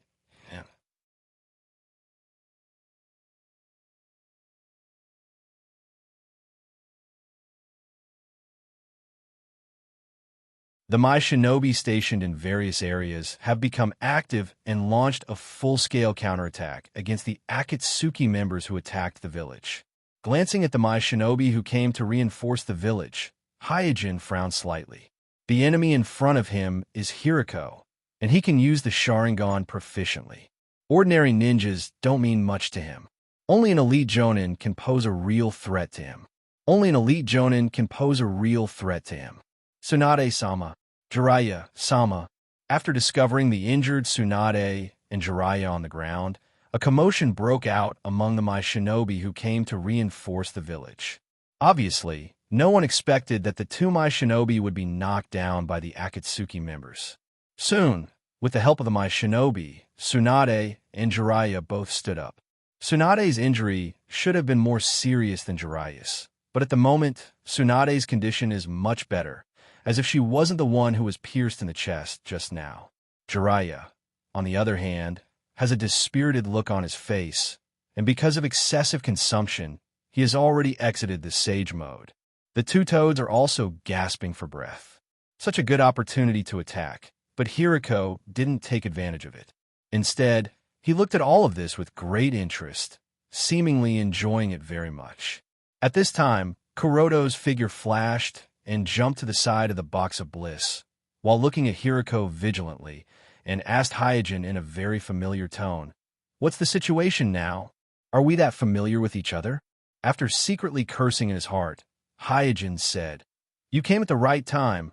I will leave this box to you." Kakashi also came to the side of the box of bliss, glanced at the box, and asked, "Is this the box of bliss of the Kusanagi ninja?" Hyojin nodded lightly. He has no interest in the box of bliss. This thing is an ominous thing. Rather than falling into the hands of Akatsuki, it is better to directly throw it to the village for safekeeping. Seeing that Akatsuki has no intention of getting the box of bliss, Kakashi secretly breathed a sigh of relief, then waved at his companions behind him. Soon, several my ninjas came to the side of the box of bliss and tried to move it away. Hiriko, who has been silent all this time, suddenly walked towards the box of bliss and said, "Who allowed you to move the box of bliss?"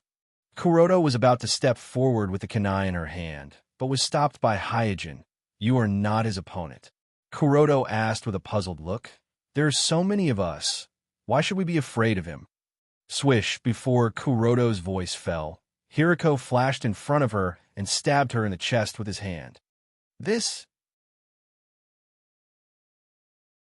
Looking at Hiriko's arm that had been strengthened by the steel release gradually approaching him, the look of surprise on his red face had just faded away, and a bad feeling flashed through his mind, but his body did not have the time to react.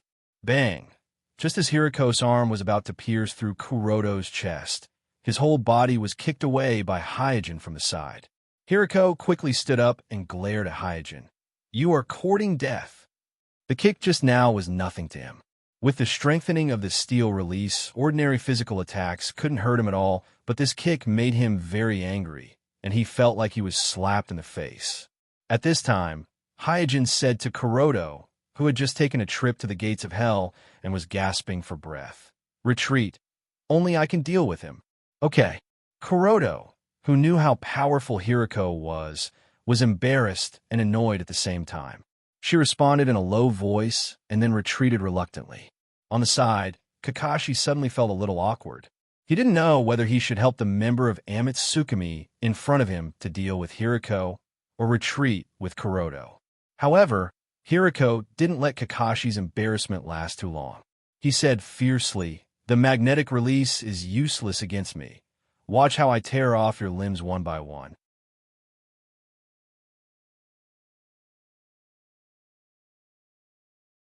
Chapter 478.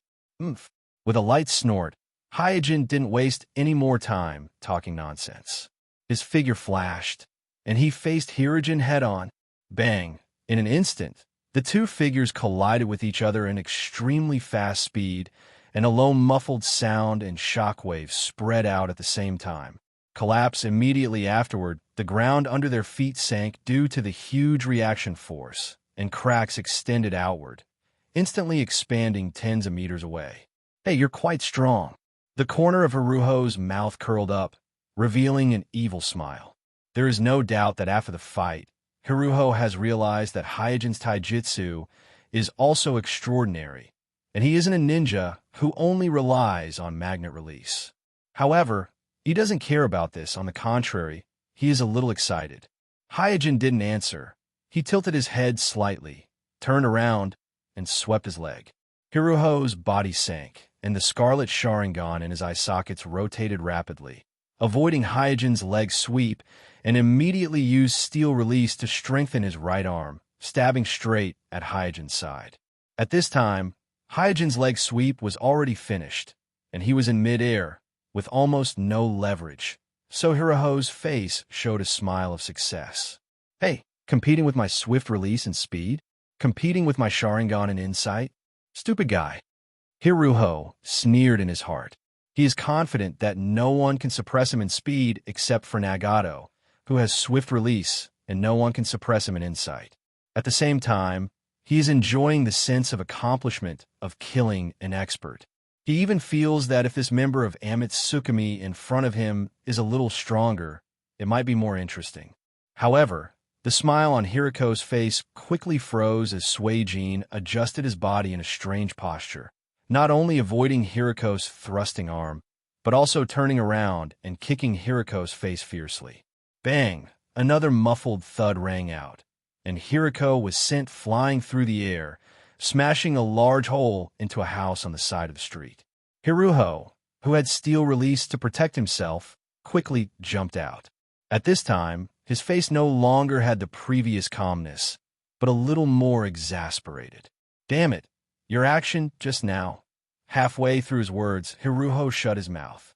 For some reason, he vaguely had a feeling that the other party understood the Sharingan very well, and even knew how to deceive the Sharingan's insight.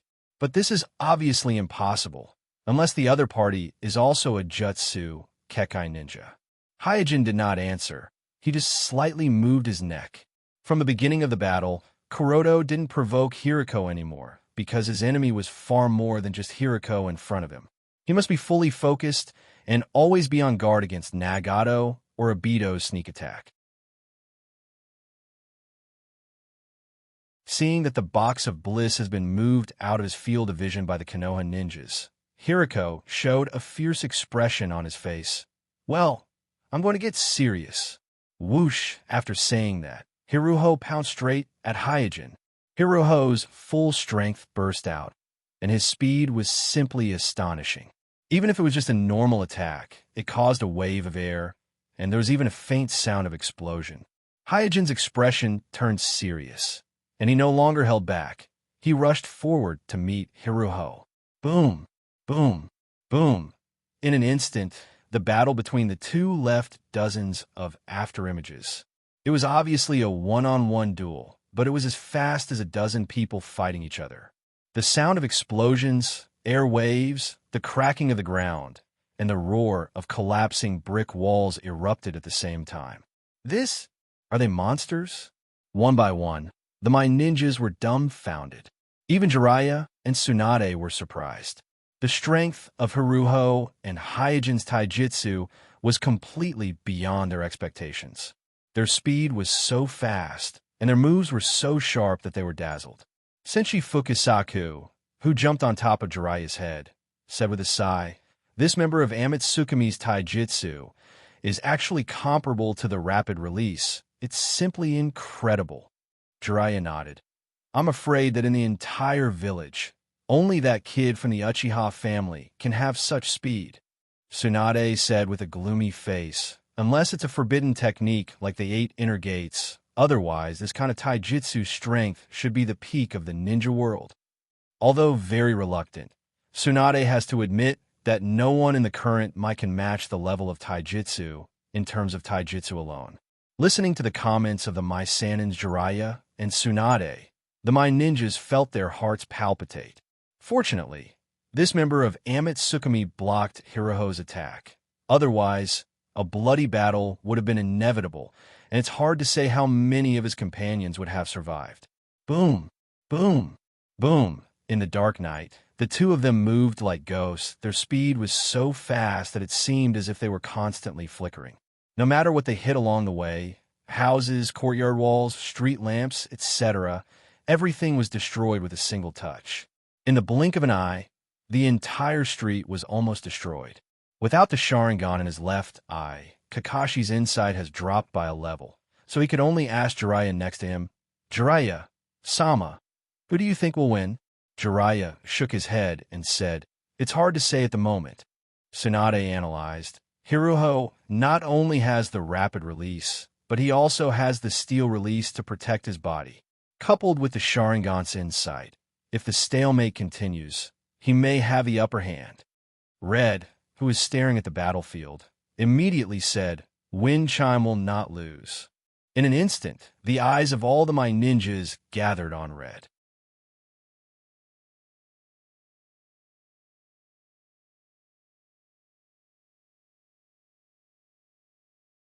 Chapter 479.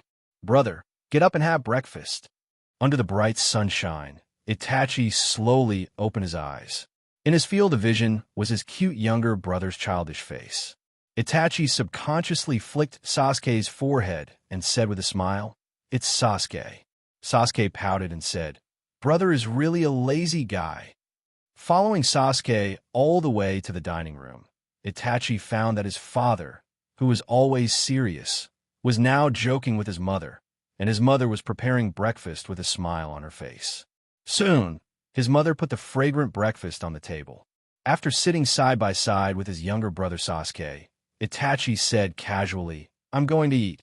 Eating the fragrant breakfast and listening to his family's chat, Itachi's mood became better. This kind of ordinary and natural daily life was the life he had been looking forward to the most. At this time, his father Fuyua suddenly asked, "Itachi, do you still remember what day it is today?" Itachi was stunned and fell into a short trance. Sasuke shouted, "I know, today is the day when the 5th generation leader succeeds the position of Naruto." Fuyua crossed his arms in front of his chest and said seriously, The fifth generation values our Uchiha clan very much. This time, our whole family must attend his succession ceremony. Itachi quickly nodded and said yes. Not long after breakfast, the family changed into regular clothes and went out. However, as soon as they left the mansion, Itachi met Jishui in the clan's land. So he went forward and greeted him. Brother Jishui, are you also going to attend the fifth generation succession ceremony? Jishui smiled brightly and said, the fifth generation finally becomes Naruto today. How can I be absent on such a day? Holding Sasuke's hand, Itachi said, then let's go together. Jishui smiled and said, okay. When Itachi's family walked out of the clan's land, a large group of Uchiha clansmen who were going to attend the fifth generation succession ceremony were already following behind. The streets of Mai were also very lively at this moment. Because of the fifth generation succession ceremony, the shops along the street were holding celebration activities. The villagers poured into the streets from all directions, forming a sea of people, slowly rushing in the direction of the Naruto building. In the crowd, Itachi and Jishui walked slowly while chatting. The bright sunshine, the warm breeze, and Sasuke, who was clamoring on the street to buy tricolor meatballs, all of these made Itachi feel extremely comfortable. When they came to the square in front of the Naruto building, everyone finally saw the fifth generation leader. He stood quietly on the roof of the Naruto building, accepting the villagers' cheers and congratulations. Jishui looked up at the roof of the Naruto building and said with a smile, Senior has finally become Naruto. Itachi nodded with a smile and said, yes, finally there is a Naruto who can understand our Uchiha clan and can control our Uchiha clan. Fuyue, who had a serious face, showed a rare smile and said, Itachi, the fifth generation leader told me in private that he is very optimistic that you will succeed him as the next Naruto. Sasuke suddenly looked surprised and said, brother can become Naruto? Itachi shook his head shyly and said, Father, you must be joking. I'm still far from it. Glancing at Itachi, Fuyue said, good luck. The fifth generation leader told me that the Mai clan should have a Uchiha Naruto. This is what our Uchiha clan deserves. Looking at the encouraging and expectant eyes of his father, mother, brother, Jishui, and others, Itachi scratched his head and asked, can I do it? At this time, the ceremony officially began. The three generations handed over the bamboo hat, representing the position of Naruto, to the fifth generation leader, and the fifth generation leader wore the bamboo hat on his head in front of the whole village. In an instant, the cheers went straight to the sky. Shouts, applause, and cheers were intertwined, making the whole village like a sea of joy. The fifth generation is the hero who saved the village. The fifth generation destroyed the Akatsuki organization and maintained the peace of the ninja world. The fifth generation is the strongest ninja in the world. Listening to the discussions and cheers of the villagers, Itachi and Jishui looked at each other, and immediately the corners of their mouths curled up, and each showed a smile that only the other could understand. After the ceremony, Itachi and Jishui were summoned to Naruto's office. Because there were no outsiders, Itachi took off the bamboo hat on his head and revealed the face under it. It turned out that the fifth generation leader who succeeded Naruto was none other than Hyojin. Hyojin smiled and said, the Akatsuki organization has been destroyed, and it is time for our Amatsukami to disappear. Jishui nodded and said, well, Amatsukami has completed its mission. Itachi also agreed. Everything in the shinobi world is returning to the right track. Hyojin patted Jishui and Itachi on the shoulder and said, I hereby announce the dissolution of Amatsukami. For some reason, Itachi frowned and asked, Senpai, don't we need to inform the other members? Hyojin smiled and said, the other members? There are only 3 of us in Amatsukami. Only 3 of us. Itachi was stunned. He wanted to say the names of the other members, but when the words came to his mouth, he could not remember who else was in Amatsukami. Jishui also covered her head, and her eyes were out of focus. There are only 3 of us in Amitsukami. After leaving Naruto's office, Itachi said to Jishui, I don't know why, but I feel like I've forgotten something important. Jishui said, I feel the same way. I feel like something is wrong. Itachi stopped and said, Brother Jishui, when did you feel this way? Jishui recalled and answered, I think it was when Adachi disbanded. Since then, I have felt a little empty in my heart. Itachi sensed something and asked, Brother Jishui, are there really only 3 of us in Amitsukami? Why do you ask? Didn't the 5th generation hermit say that there are only the 3 of us? Shursui paused and suddenly covered his eyes and murmured, That's not right. I've clearly used other deity once, but why can't I remember where I've used it? Itachi also said, I remember there should be someone else in Amitsukami. She was the one who trained and tested me. And in the end, I became a member of Amitsukami. I don't know why, but I just can't remember her. She must exist. The 2 of them looked at each other in a daze, and then they were shocked and said at the same time, We've fallen into an illusion. At that moment, Sasuke ran over. He shook Itachi's hand and said coquettishly, Brother, you promised me that you would accompany me to buy the best tricolor meatballs. Not far away, his parents were also waving at Itachi. Itachi, it's time to go home. Looking at his coquettish brother and listening to his parents calling him, Itachi smiled bitterly and said, Brother Jishui, I think we found the sword of 10 punches.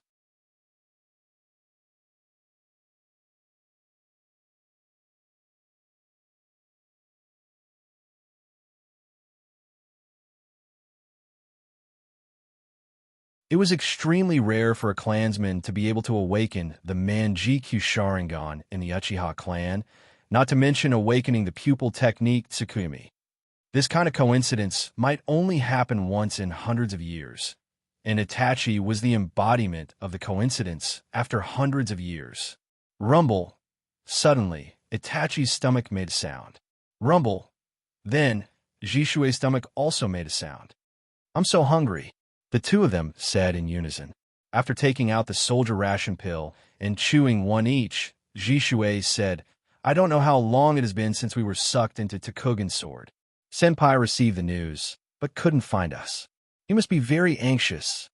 Itachi replied, Yes, we have to hurry back to the village as soon as possible. At this time, a ninja crow flew into the tomb. It's a messenger crow sent by Senpai. Seeing this, Jishui quickly got up and went forward to check the message on the ninja crow's leg. Caw-caw. Before Jishui untied the leg of the first ninja crow, a crow's cry came, and immediately another ninja crow flew into the tomb. Then, more and more ninja crows flew in one after another, landing on the coffin in the tomb chamber. The originally quiet tomb chamber was filled with the cawing of crows.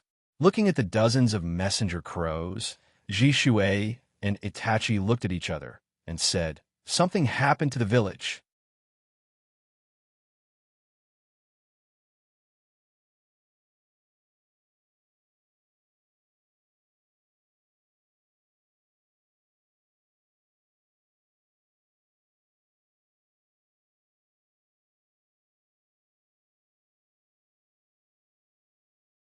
Chapter 482. Watching Hyojin pull out a bone blade from his palm, Hiriko sneered. Corpse bone vein. Because of the Mist Squad's participation, Hiriko is no stranger to the Kagaya clan's corpse bone vein. In private, he even competed with the entire Mist Squad once, although neither side used their full strength in that contest. But on the battlefield, it was Hiriko who suppressed the entire Mist Squad with his own strength, so he doesn't think much of the Mist clan's corpse bone vein and red eye. Hiriko raised his right hand and spread his fingers slightly. In an instant, a bolt of lightning flashed in the black clouds in the sky and fell straight into his palm. The violent lightning was like a docile spirit in his palm. Holding the dazzling lightning in his hand, Hiriko smiled and said, If your trump card is only the corpse bone vein, I will be very disappointed. Hyojin said lightly, I hope you won't regret it later. Swish after saying that. Hyojin's figure flashed and disappeared. The corner of Hiriko's mouth rose. You can also be faster than lightning. As he said, he pressed the lightning in his palm towards the ground. ZZ. In a split second, the highly concentrated thunder and lightning spread across the ground like a curtain of light. The electric currents were like jumping elves, pouncing in all directions. Looking at the incoming lightning, Tsunade shouted, "Everyone, get out of the way!" Under Tsunade's warning, the mine ninjas on the edge of the battlefield suddenly scattered like birds and beasts. In the battlefield, Hiriko's hands were constantly waving, controlling the lightning in the thunderclouds above his head. At this moment, he is like a conductor. The raging lightning is like a musical note under his command. Wherever his finger points, the lightning will strike. In the midst of the interweaving lightning, Kuroto's figure was erratic, like a ghost, unbelievably fast. The fight between the two strong people caused the mine ninjas on the edge of the battlefield to complain incessantly. Although they have been warned by Tsunade, the speed of ordinary ninjas is not as fast as the lightning. In the blink of an eye, wailing sounds rang out one after another. Many my shinobi were hit by Hiriko's mist release, and in an instant, their whole body was turned into a pile of charcoal, many of which were Mai's umbu. Chaotic lion hair technique. Jiraiya, who was putting his hands together and preparing to enter the sage mode again, hurriedly cast a Muji ninjutsu. With a shake of his head, his white hair instantly swelled, protecting several my ninjas around him, blocking the lightning attack. On the other side, Tsunade shouted and punched the ground. Boom! With a roar and tremor, the ground that was hit by Tsunade's fist turned over, blocking the lightning for Tsunade and several my ninjas around her.